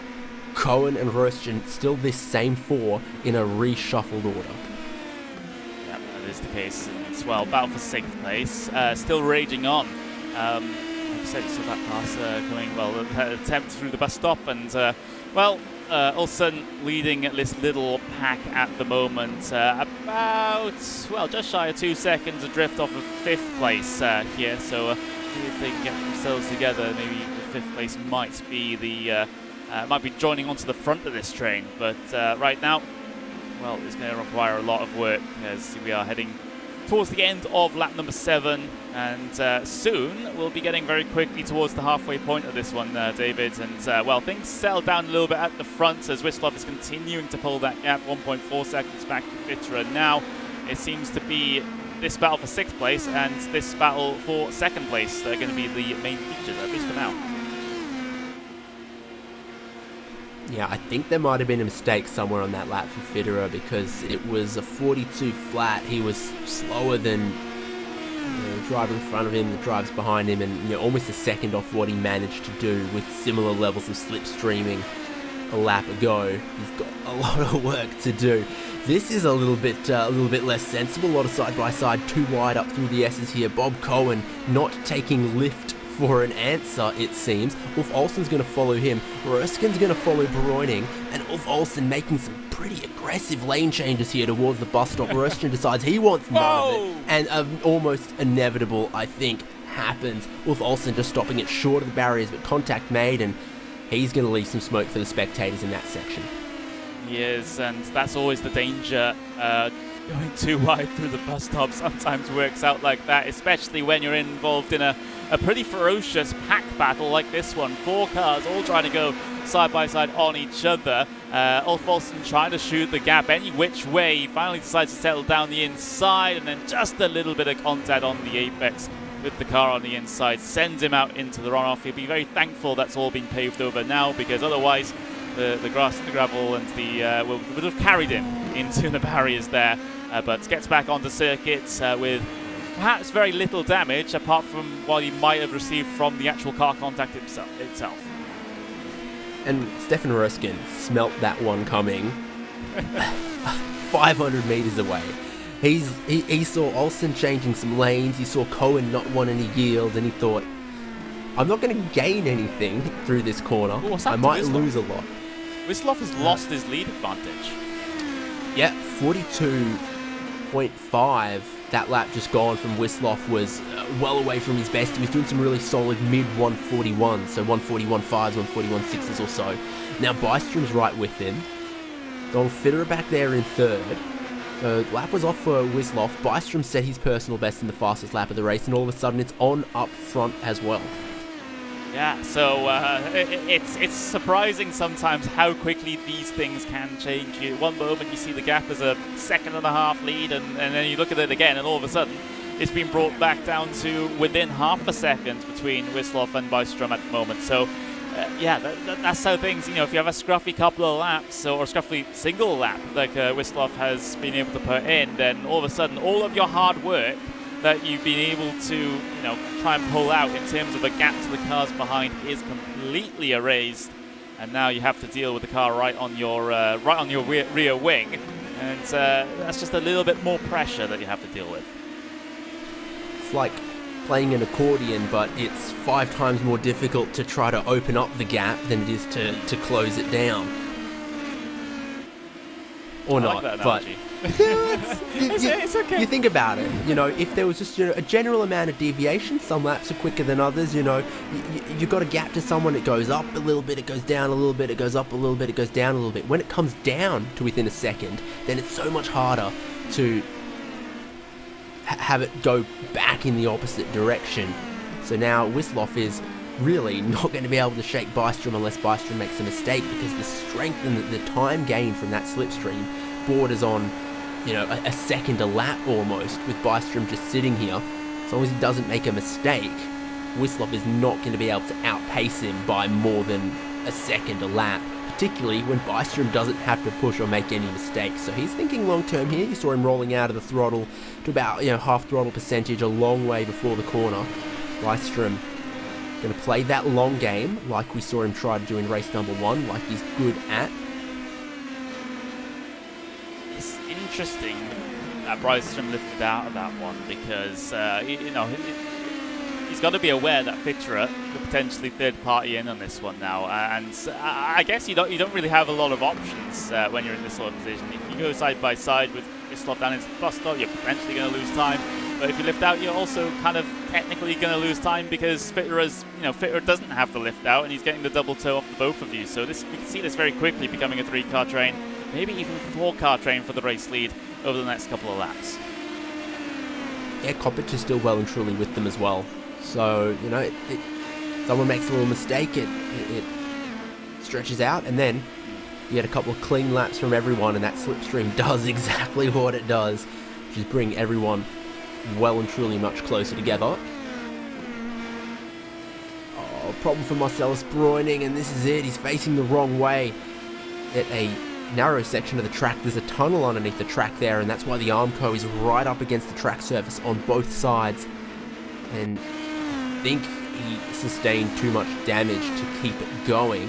He was part of the 4-way pack there, and he's off it in this one because he's broken clear of Röstgen. A little bit of curb there, no dramas. It's his left hand you got to look out for. A little bit off camber, deceptively slow, and you can hook the grass on the exit. Yes, you can. Yeah, bangs that right rear on the Armco barrier on the inside as well. So that's going to be severe rear suspension damage for Bräuning, and I think with this little roll, well, he didn't try it out, but I think the pictures do all the talking there, and it probably wouldn't have been able to continue with that amount of a hit towards the right rear wheel and suspension assembly. So it's an easy tow back to the pit lane there for Bräuning, and well, he does have that fast repair to use, of course, but he still has to take the time to actually get that car down on towards the pit lane, so it's going to be a minute or two at least, and that will cause him to be at least 1 lap down. So it's yeah, never an ideal situation, despite the fast repair. It's in your best interest to try and limp back to the pits under your own power in that situation. Yeah, and what he might have discovered is you can break the drive shafts or similar, and it was a big hit the rear right. That might have just meant he didn't have as much the power or to be able to drive it away. And then if other parts of the suspension are broken and the car's sitting down on that side that won't drive, and the side that will drive is up in the air, you're going nowhere. Plenty of drive for Gary Bystrom though. He looked pretty aggressive through turn number 1, bit of slip angle that kept it in the parts of the track you'd want to, and he's right with Ragnar Wislov. Couple cars to Fitterer, Whistloff not only driving middle of the road, then starting to drive all the way to the inside. And Bystrom lifts, as we saw him do before when we were on board with him. Yeah, so that seems to be the overall strategy for Bystrom. He doesn't mind that Whistloff is leading these laps here. He just wants to sit in that second place. He knows that's the best seat to be in, or the best position to be in, coming towards the end of the race, because then you, on your own terms, can get that slipstream pass into the bus stop and then perhaps lead for the rest of the final lap. Because the only point of the race where leading matters is the very end, Davis. That's the case here, and Bystrom's well aware of that. Yep, and he's really, really close as well. Less than a car length, not space for another one between his front wing and the rear wheels of Whistloff through that section. They're starting to approach a little bit of traffic. The Jerry Kerr, I think. He goes very wide through the final corner, which helps Whistloff and Bystrom, but not quite as optimal for Fitterer or Coppage, but they won't feel too aggrieved by that. Yeah, everything's still line astern on the way down into turn 1. Yeah, no, Bystrom! He's in the wall. He was offline through turn number 1 when he tried to get the power down. It snapped out from underneath him and he hit the inside wall on the exit. Gary Bystrom, big damage. And even if he tows it, it's going to be a long way around. Here's how that happened.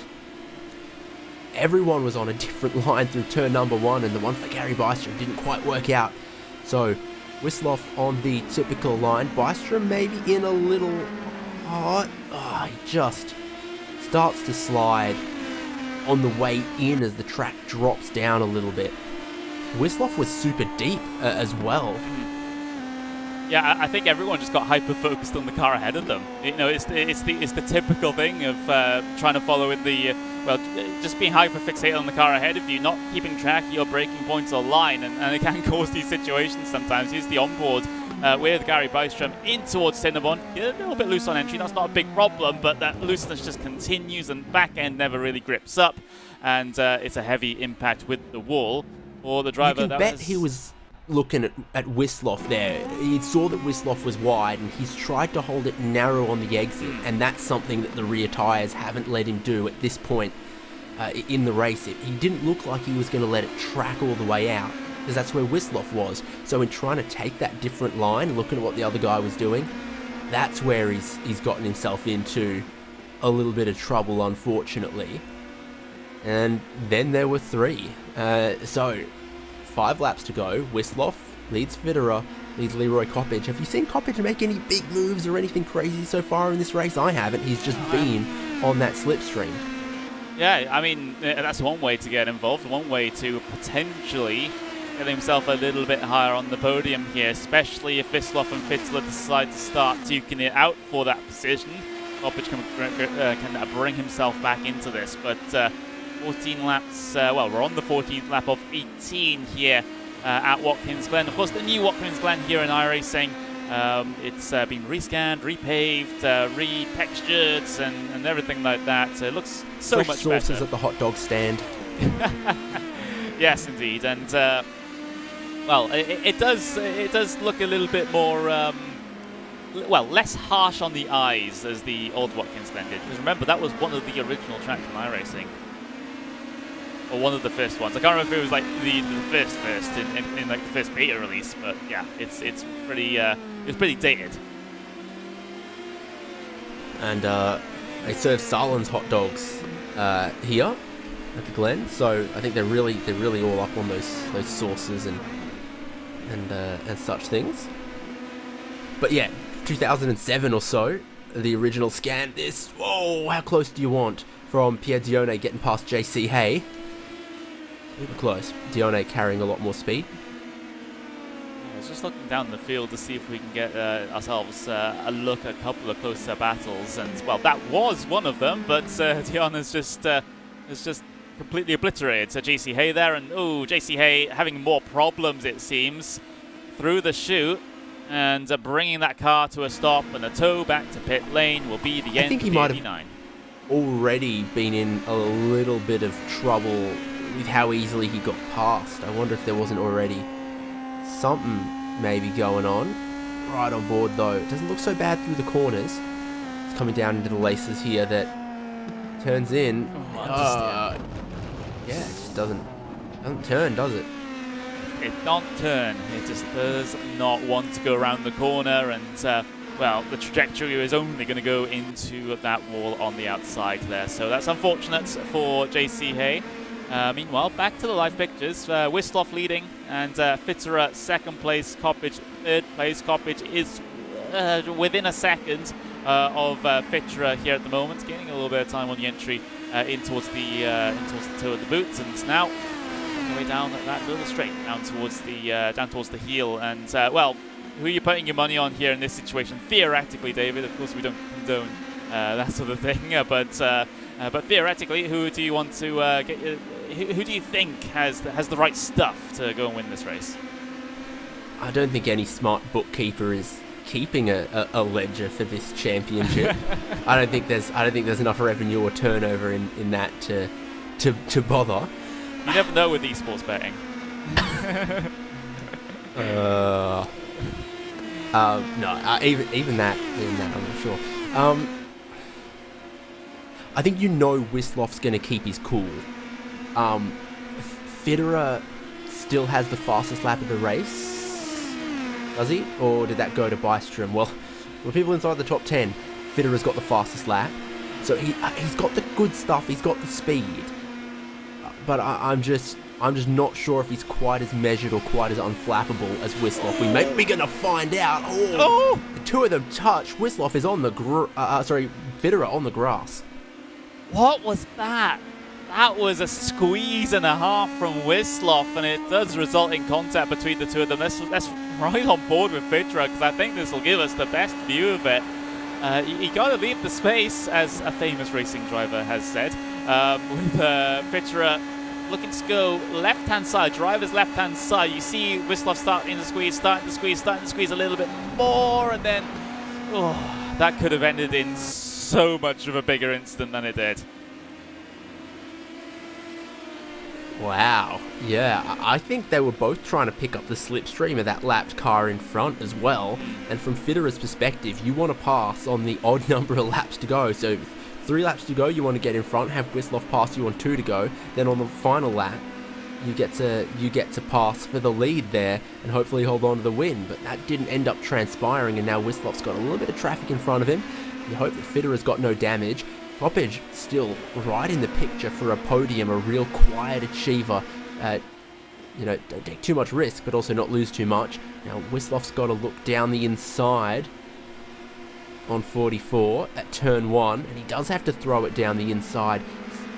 Tough for Fitterer as well. He was almost in the same problem that Gary Bystrom was going to have. Yeah, hugging the inside there. The cars don't like it, do they? And now that lap traffic in front of Coppage, which actually is a little bit of a blessing here, coming towards the top of the S's. He can slipstream up behind it, try and get a run of speed to bring himself even closer. But Coppage, dropping, that was the lap traffic dropping off the bat. So Coppage already through at this stage. Lap 17 of 18, just coming up to a lap and basically 2/3 to go at this point. Gap 4.5 tenths of a second between Wislov and Fitterer. So Fitterer has time to make this one back, and of course, he wouldn't really have wanted the pass there if he could help it anyway. So he will be in second place coming on to the final lap here if all goes well. So prime position to get this done for Fitterer. Yeah, I think so. I think Fitterer is in the right place at the right time. Wislov is, again, I think, maybe, dare I say it, maybe the Kimi Räikkönen of this championship. He's fast enough, but he's, ice in his veins, it seems. Nothing is going to scare him, and he's not going to make any foolish little mistakes. He's going to play it just with a straight bat. So you've got Fitterer and you've got Coppage behind them.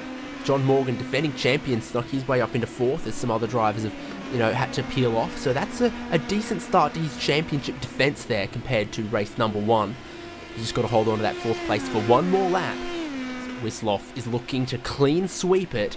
Fitterer is in place on this final lap to get into the slipstream and try to challenge him into the bus stop. Is this close enough? Is this the right distance back to get a real good run at the lead? Well, we'll see it from the onboard then. Maybe just a little bit too far ahead. He's going to try and pull him in rapidly as they head down the back straight into the bus stop. But I think Fitra, he's just that little bit too far back. He's not going to be able to get this move done into the bus stop. So that's the most important, the most obvious opportunity now that's gone away. And now we might see a double race win from Wislov. I think so. About 6.5 tenths back off the turn number 1. Probably wanted to be, 4 tenths, which would equate to, 5 car lengths or so back. Instead, he was closer to 8 car lengths back, and it was just a bit too far to overcome. That's great timing, great work from Wislov. He should be able to defend this one from here. Again, you don't expect to see a mistake from him, and that's what it's going to take for Federer to be able to get down the inside, to be able to pass anywhere. He's going to be able to apply pressure, but it's only going to be a mistake from Wislov that's going to let Federer on through. Maybe TeamSpeak will finally let me call a final lap here, Connery. We'll find out, as there's only 2-3 car lengths in them. Kopic has dropped back, but that doesn't matter. He's still going to get a podium safely in 3rd place there. Penultimate corner for Wislov. Just got to keep it within bounds here, not trouble the curb too much, and then through the final corner. Again, got to keep it away from the wall there. He pulls to the inside. Federer comes through, and Federer's going to take the win. Was that intentional? Was that fuel? What? What has happened here at the end of race 2? Wislov pulling to the inside for seemingly no reason, or rather we'll get the confirmation of the reason here, as why not, let's go for the onboard and see, is it a fuel issue for Wislov? Let's listen in. It's a liftoff. He let Fitterer through to win the race. Yeah, I'm not sure what I think. Look, it's a league for gentlemen, but that's a little too gentlemanly.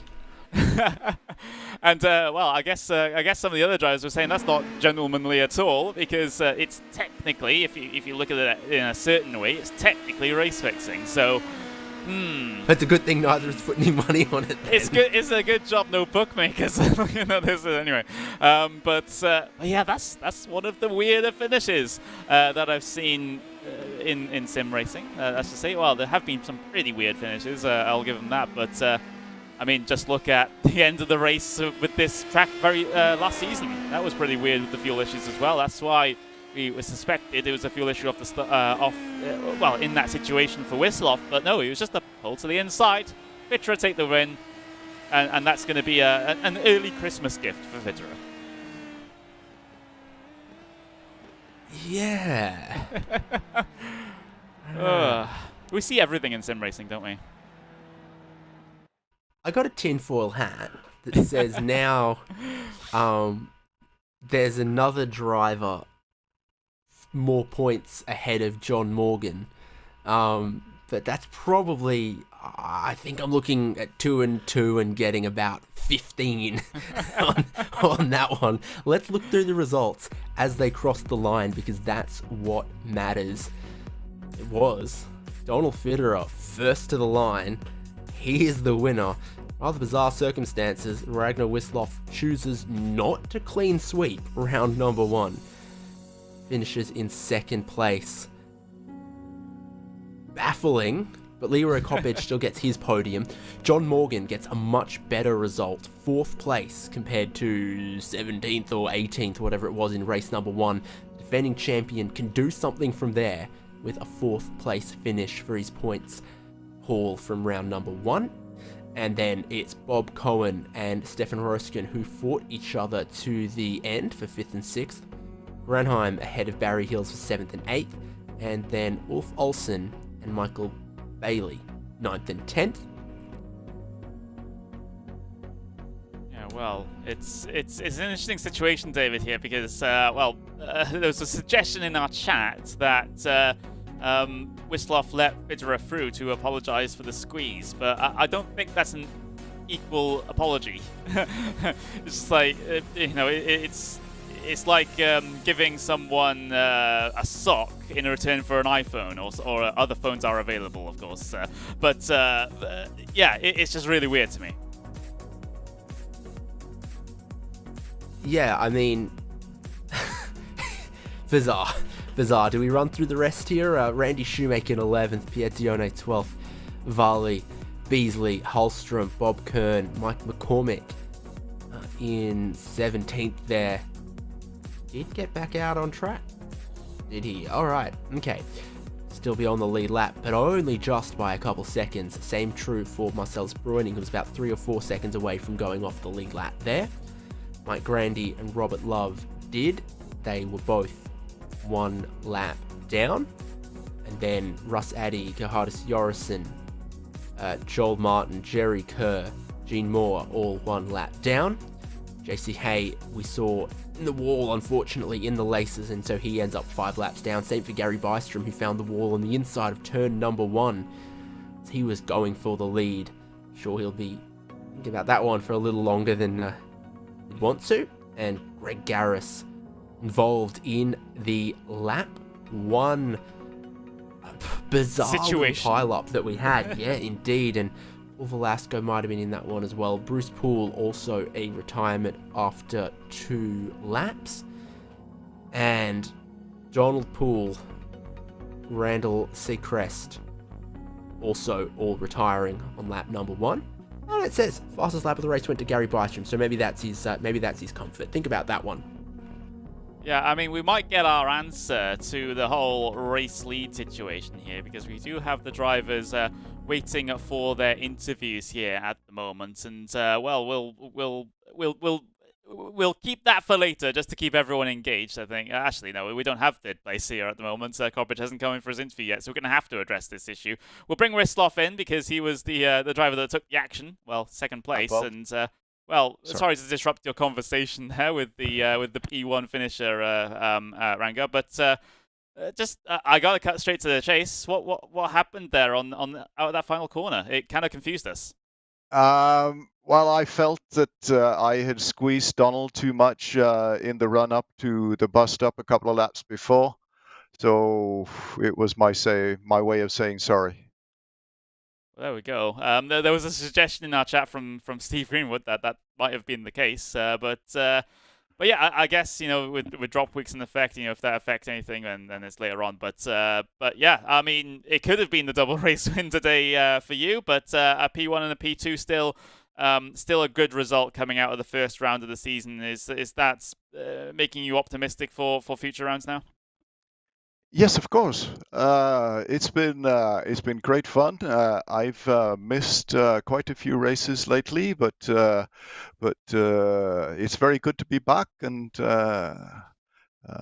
hopefully this can be a good season. It's nice to be back in the rig and driving with these guys. It's a very good crowd, very, very well behaved, and nobody's doing much of a craziness. So this is really, really fun. Wednesday nights for us up here in Scandinavia is the best night of the week. Yeah, absolutely. I'm pretty dark at the moment, at least in this time of the year. So so it's it is. You got to pass the night hours somehow, and well, racing in here is certainly a way to do that. But with these races, at Watkins Glen is it looks like a track that's worked pretty well in your favor. But what's your opinion on the new rescan and the new? Not so much the new. Well, it's not a new layout, but of course we got new curves, we got new bits of runoff, we got different track limits as well. How was it trying to adapt to that? It took a little while, but I think, as you say, the track is not new. There's a few corners you need to rethink and redo. Corner number 1, for instance, is very different. And the track has lost a little bit of its character. It had curbs before that looked like the ones on the Nordschleife, quite high, and you couldn't really use them if you used them. Track 9, for instance, that awkward left-hander, you couldn't really touch that. Then you would spin. But now you can put a wheel onto it and still survive, and maybe that's even faster. And the track is probably smoother. It doesn't have as many bumps. Yeah, it's just smooth like a pancake, shall we say? But Ranga, thank you very much for joining us. Congratulations on the race win for race number 1 and P2 for race number 2 as well. Hopefully the rest of the season for you has very similar results. So I'll leave you get back to whatever you're doing for the rest of the evening. Okay, thank you very much. All right, that was Mr. Wisloff there taking a P2 here today in race number 2, David, and could have easily been P1 if he wasn't so nice. Yeah. It doesn't make sense to the racer in you and me and every other racer that we commentate on, but they are a different breed in 60 plus racing adventures sometimes, and not really for the worse, I have to say. It's great to see too much sportsmanship than none at all. And let's talk to our race 2 winner. Probably about as surprised as we are to be on the top step of the podium. Is that correct? It's totally correct. I didn't know what the heck he was doing when he pulled over like that. Did he tell you why he did it? Yes, he did. I think it's an early Christmas present there. Yeah, it was to Yes, apologize. I agree. It was to apologize for the squeeze he gave you on the back straight. Yeah, that was a bit unexpected, and I'm just glad that it didn't ruin either one of our races. And I eased out of it and went into the grass, but didn't was off the throttle. Pro tip: if you're on the grass, don't touch the throttle. That is a good pro tip. Nothing too aggressive, no crazy inputs when you're on the grass there, and you did manage to recover it. In the last couple laps there, you were with him in the slipstream though, and I'm sure you were trying to shape up for that lead. What do you think transpired that meant you weren't quite able to nail the timing on the slipstream? Oh, totally. I messed up turn 1. You know, not enough for Leroy to catch me, but enough so that I just didn't have the exit speed out of the corner to catch up to him. So I was probably going about the same speed he was, but I could never catch him. And now, equal championship leader, there's a lot of really, really strong drivers that we see for this season. I mean, John Morgan, as defending champion, was very dominant last season. Ragnar looks like he's back in his great form that we saw from his championship season a couple ago. This looks like it's shaping up to be, similar grid sizes as the last 2, 3, or 4 seasons, but maybe even more competitive. Yeah, I was really hoping that Mike McCormick would have been in the top 3 or even first place, because he was on fire in that second race, and he must have lost his internet or something. And our goal was, we're teammates, and our goal was to do what Gary and I did, is just work on that back straight and let each other go by and gain some momentum to try to keep up with Ragnar. And Gary and I were able to do that until he spun. Yeah, a shame to see that happen for Gary Bystrom, because he did have good speed in your leading pack. Russ Addy also looked really quick, so some real strong drivers all throughout that I think you're gonna have to keep an eye on for the remaining 11 rounds. Oh my gosh, did you see how fast Russ passed me on that first race? I felt like I was standing still. It definitely seemed like he had the speed to try to catch up and close up those gaps into the slipstream that was important to the racing here, to make sure you stayed in the slipstream as someone in front. How strong did you feel that slipstream back? Was it 1 second, 1.2? That's a really good question. I would say it was right around a second, but I felt that once I was in like the 7/10, 8/10, that I could stick with Ragnar. If I was going to drift back beyond 1 second, like Leroy did with us, it's really hard to keep up. Yeah, indeed. So good analysis then of the slipstream that was so strong here. We're going to some ovals and actually Spa next round for you guys as well. Anything learnt here from Watkins Glen going to help you for Circuit Spa-Francorchamps? Well, the changes they made to the car really mean, at least from my experience in just this one race in practice week, is you have to keep up mid-throttle speed. You can't just, go on and off on the throttle. You have to maintain, 50, 60, 70% throttle in the mid corner, or you're just going to roll back. You won't be able to keep up with people. And that's just a fantastic way to race with this car compared to the old days where it was either on throttle or off throttle.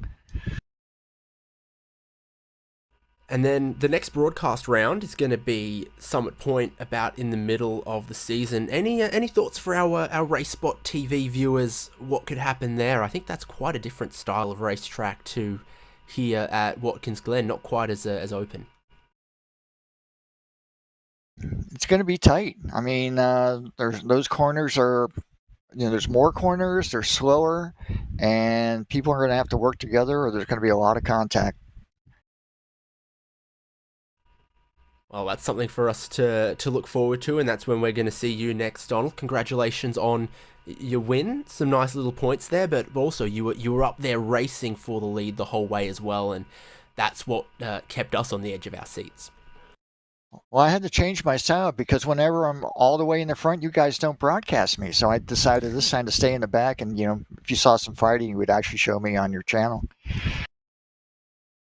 You've worked out how to game it for those precious TV minutes. So that's what you're going to have to do again at Summit Point, and then when we come to the championship finale at Road Atlanta. Yep, there you go. I really enjoyed that you guys do this for us. Do a very professional job. It's all Connery, part of it's me. It's mainly Connery. Thank you for your kind words, and we look forward to seeing you later on, some of the later broadcast rounds, and we wish you the best of luck with your season.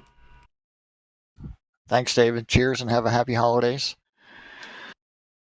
I will, and the same to you. Well, stop selling yourself short, David. That's all I'm saying. It's not. I don't know. Me. I was the one who brought up the accordions and the hot dogs. but either way, it is not just me, and it's all of us working together here at RaceSpotTV that's able to make these things happen. I don't think any one single person can really take all the credit, but yeah. We had two pretty intriguing races, and for I think two kind of different reasons, David. Yeah, I mean, what a surprise for the last corner on the last lap when we thought Wisloff was going to hold on to clean sweep it. But I think, again, credit to him and his racecraft and his character that we saw him up the front battling with people all race long in both races. And sure, in qualifying, he had the speed for front rows and pole positions. But when it came to the racing, he had to show racecraft, not just, one lap brilliance. And he held his nerve very well. Fitterer likewise to, be in place to challenge for that win and then be gifted it. But I think it shows a well-rounded drive to have the qualifying speed and the race speed and the tyre management and the traffic awareness all together from Ragnar Wisloff, who I think is going to be one to watch for the championship this season. Yeah, I think so too. But of course, we're not broadcasting every single round of this championship. Of course, we only broadcast 3 rounds, but there's 12 rounds in total. And David, next point out is Summit Point, and on the 19th of January. So in the new year, one of the the first race, not the first race for this series in 2022. That will be Brands Hatch round number 4. But either way, things looking pretty good heading into the new year. I think so. It's 60-plus racing adventures going from strength to strength, continuing with what we've always enjoyed and loved about this championship. Some pretty close racing, but drivers who are just so fair with each other and in it for the love of the racing. And plenty of experience behind them as well for some of these guys. So we look forward to seeing you then, and make sure you're subscribed to RaceSpotTV so that you catch it when we broadcast round 6 and the championship finale at Road Atlanta later on. It's been great to have you with us here for week 1 round 1 from Watkins Glen in 60 Plus Racing Adventures. I've been David Haynes, Connery Maddock with me, and thank you so much for joining us. We'll see you around.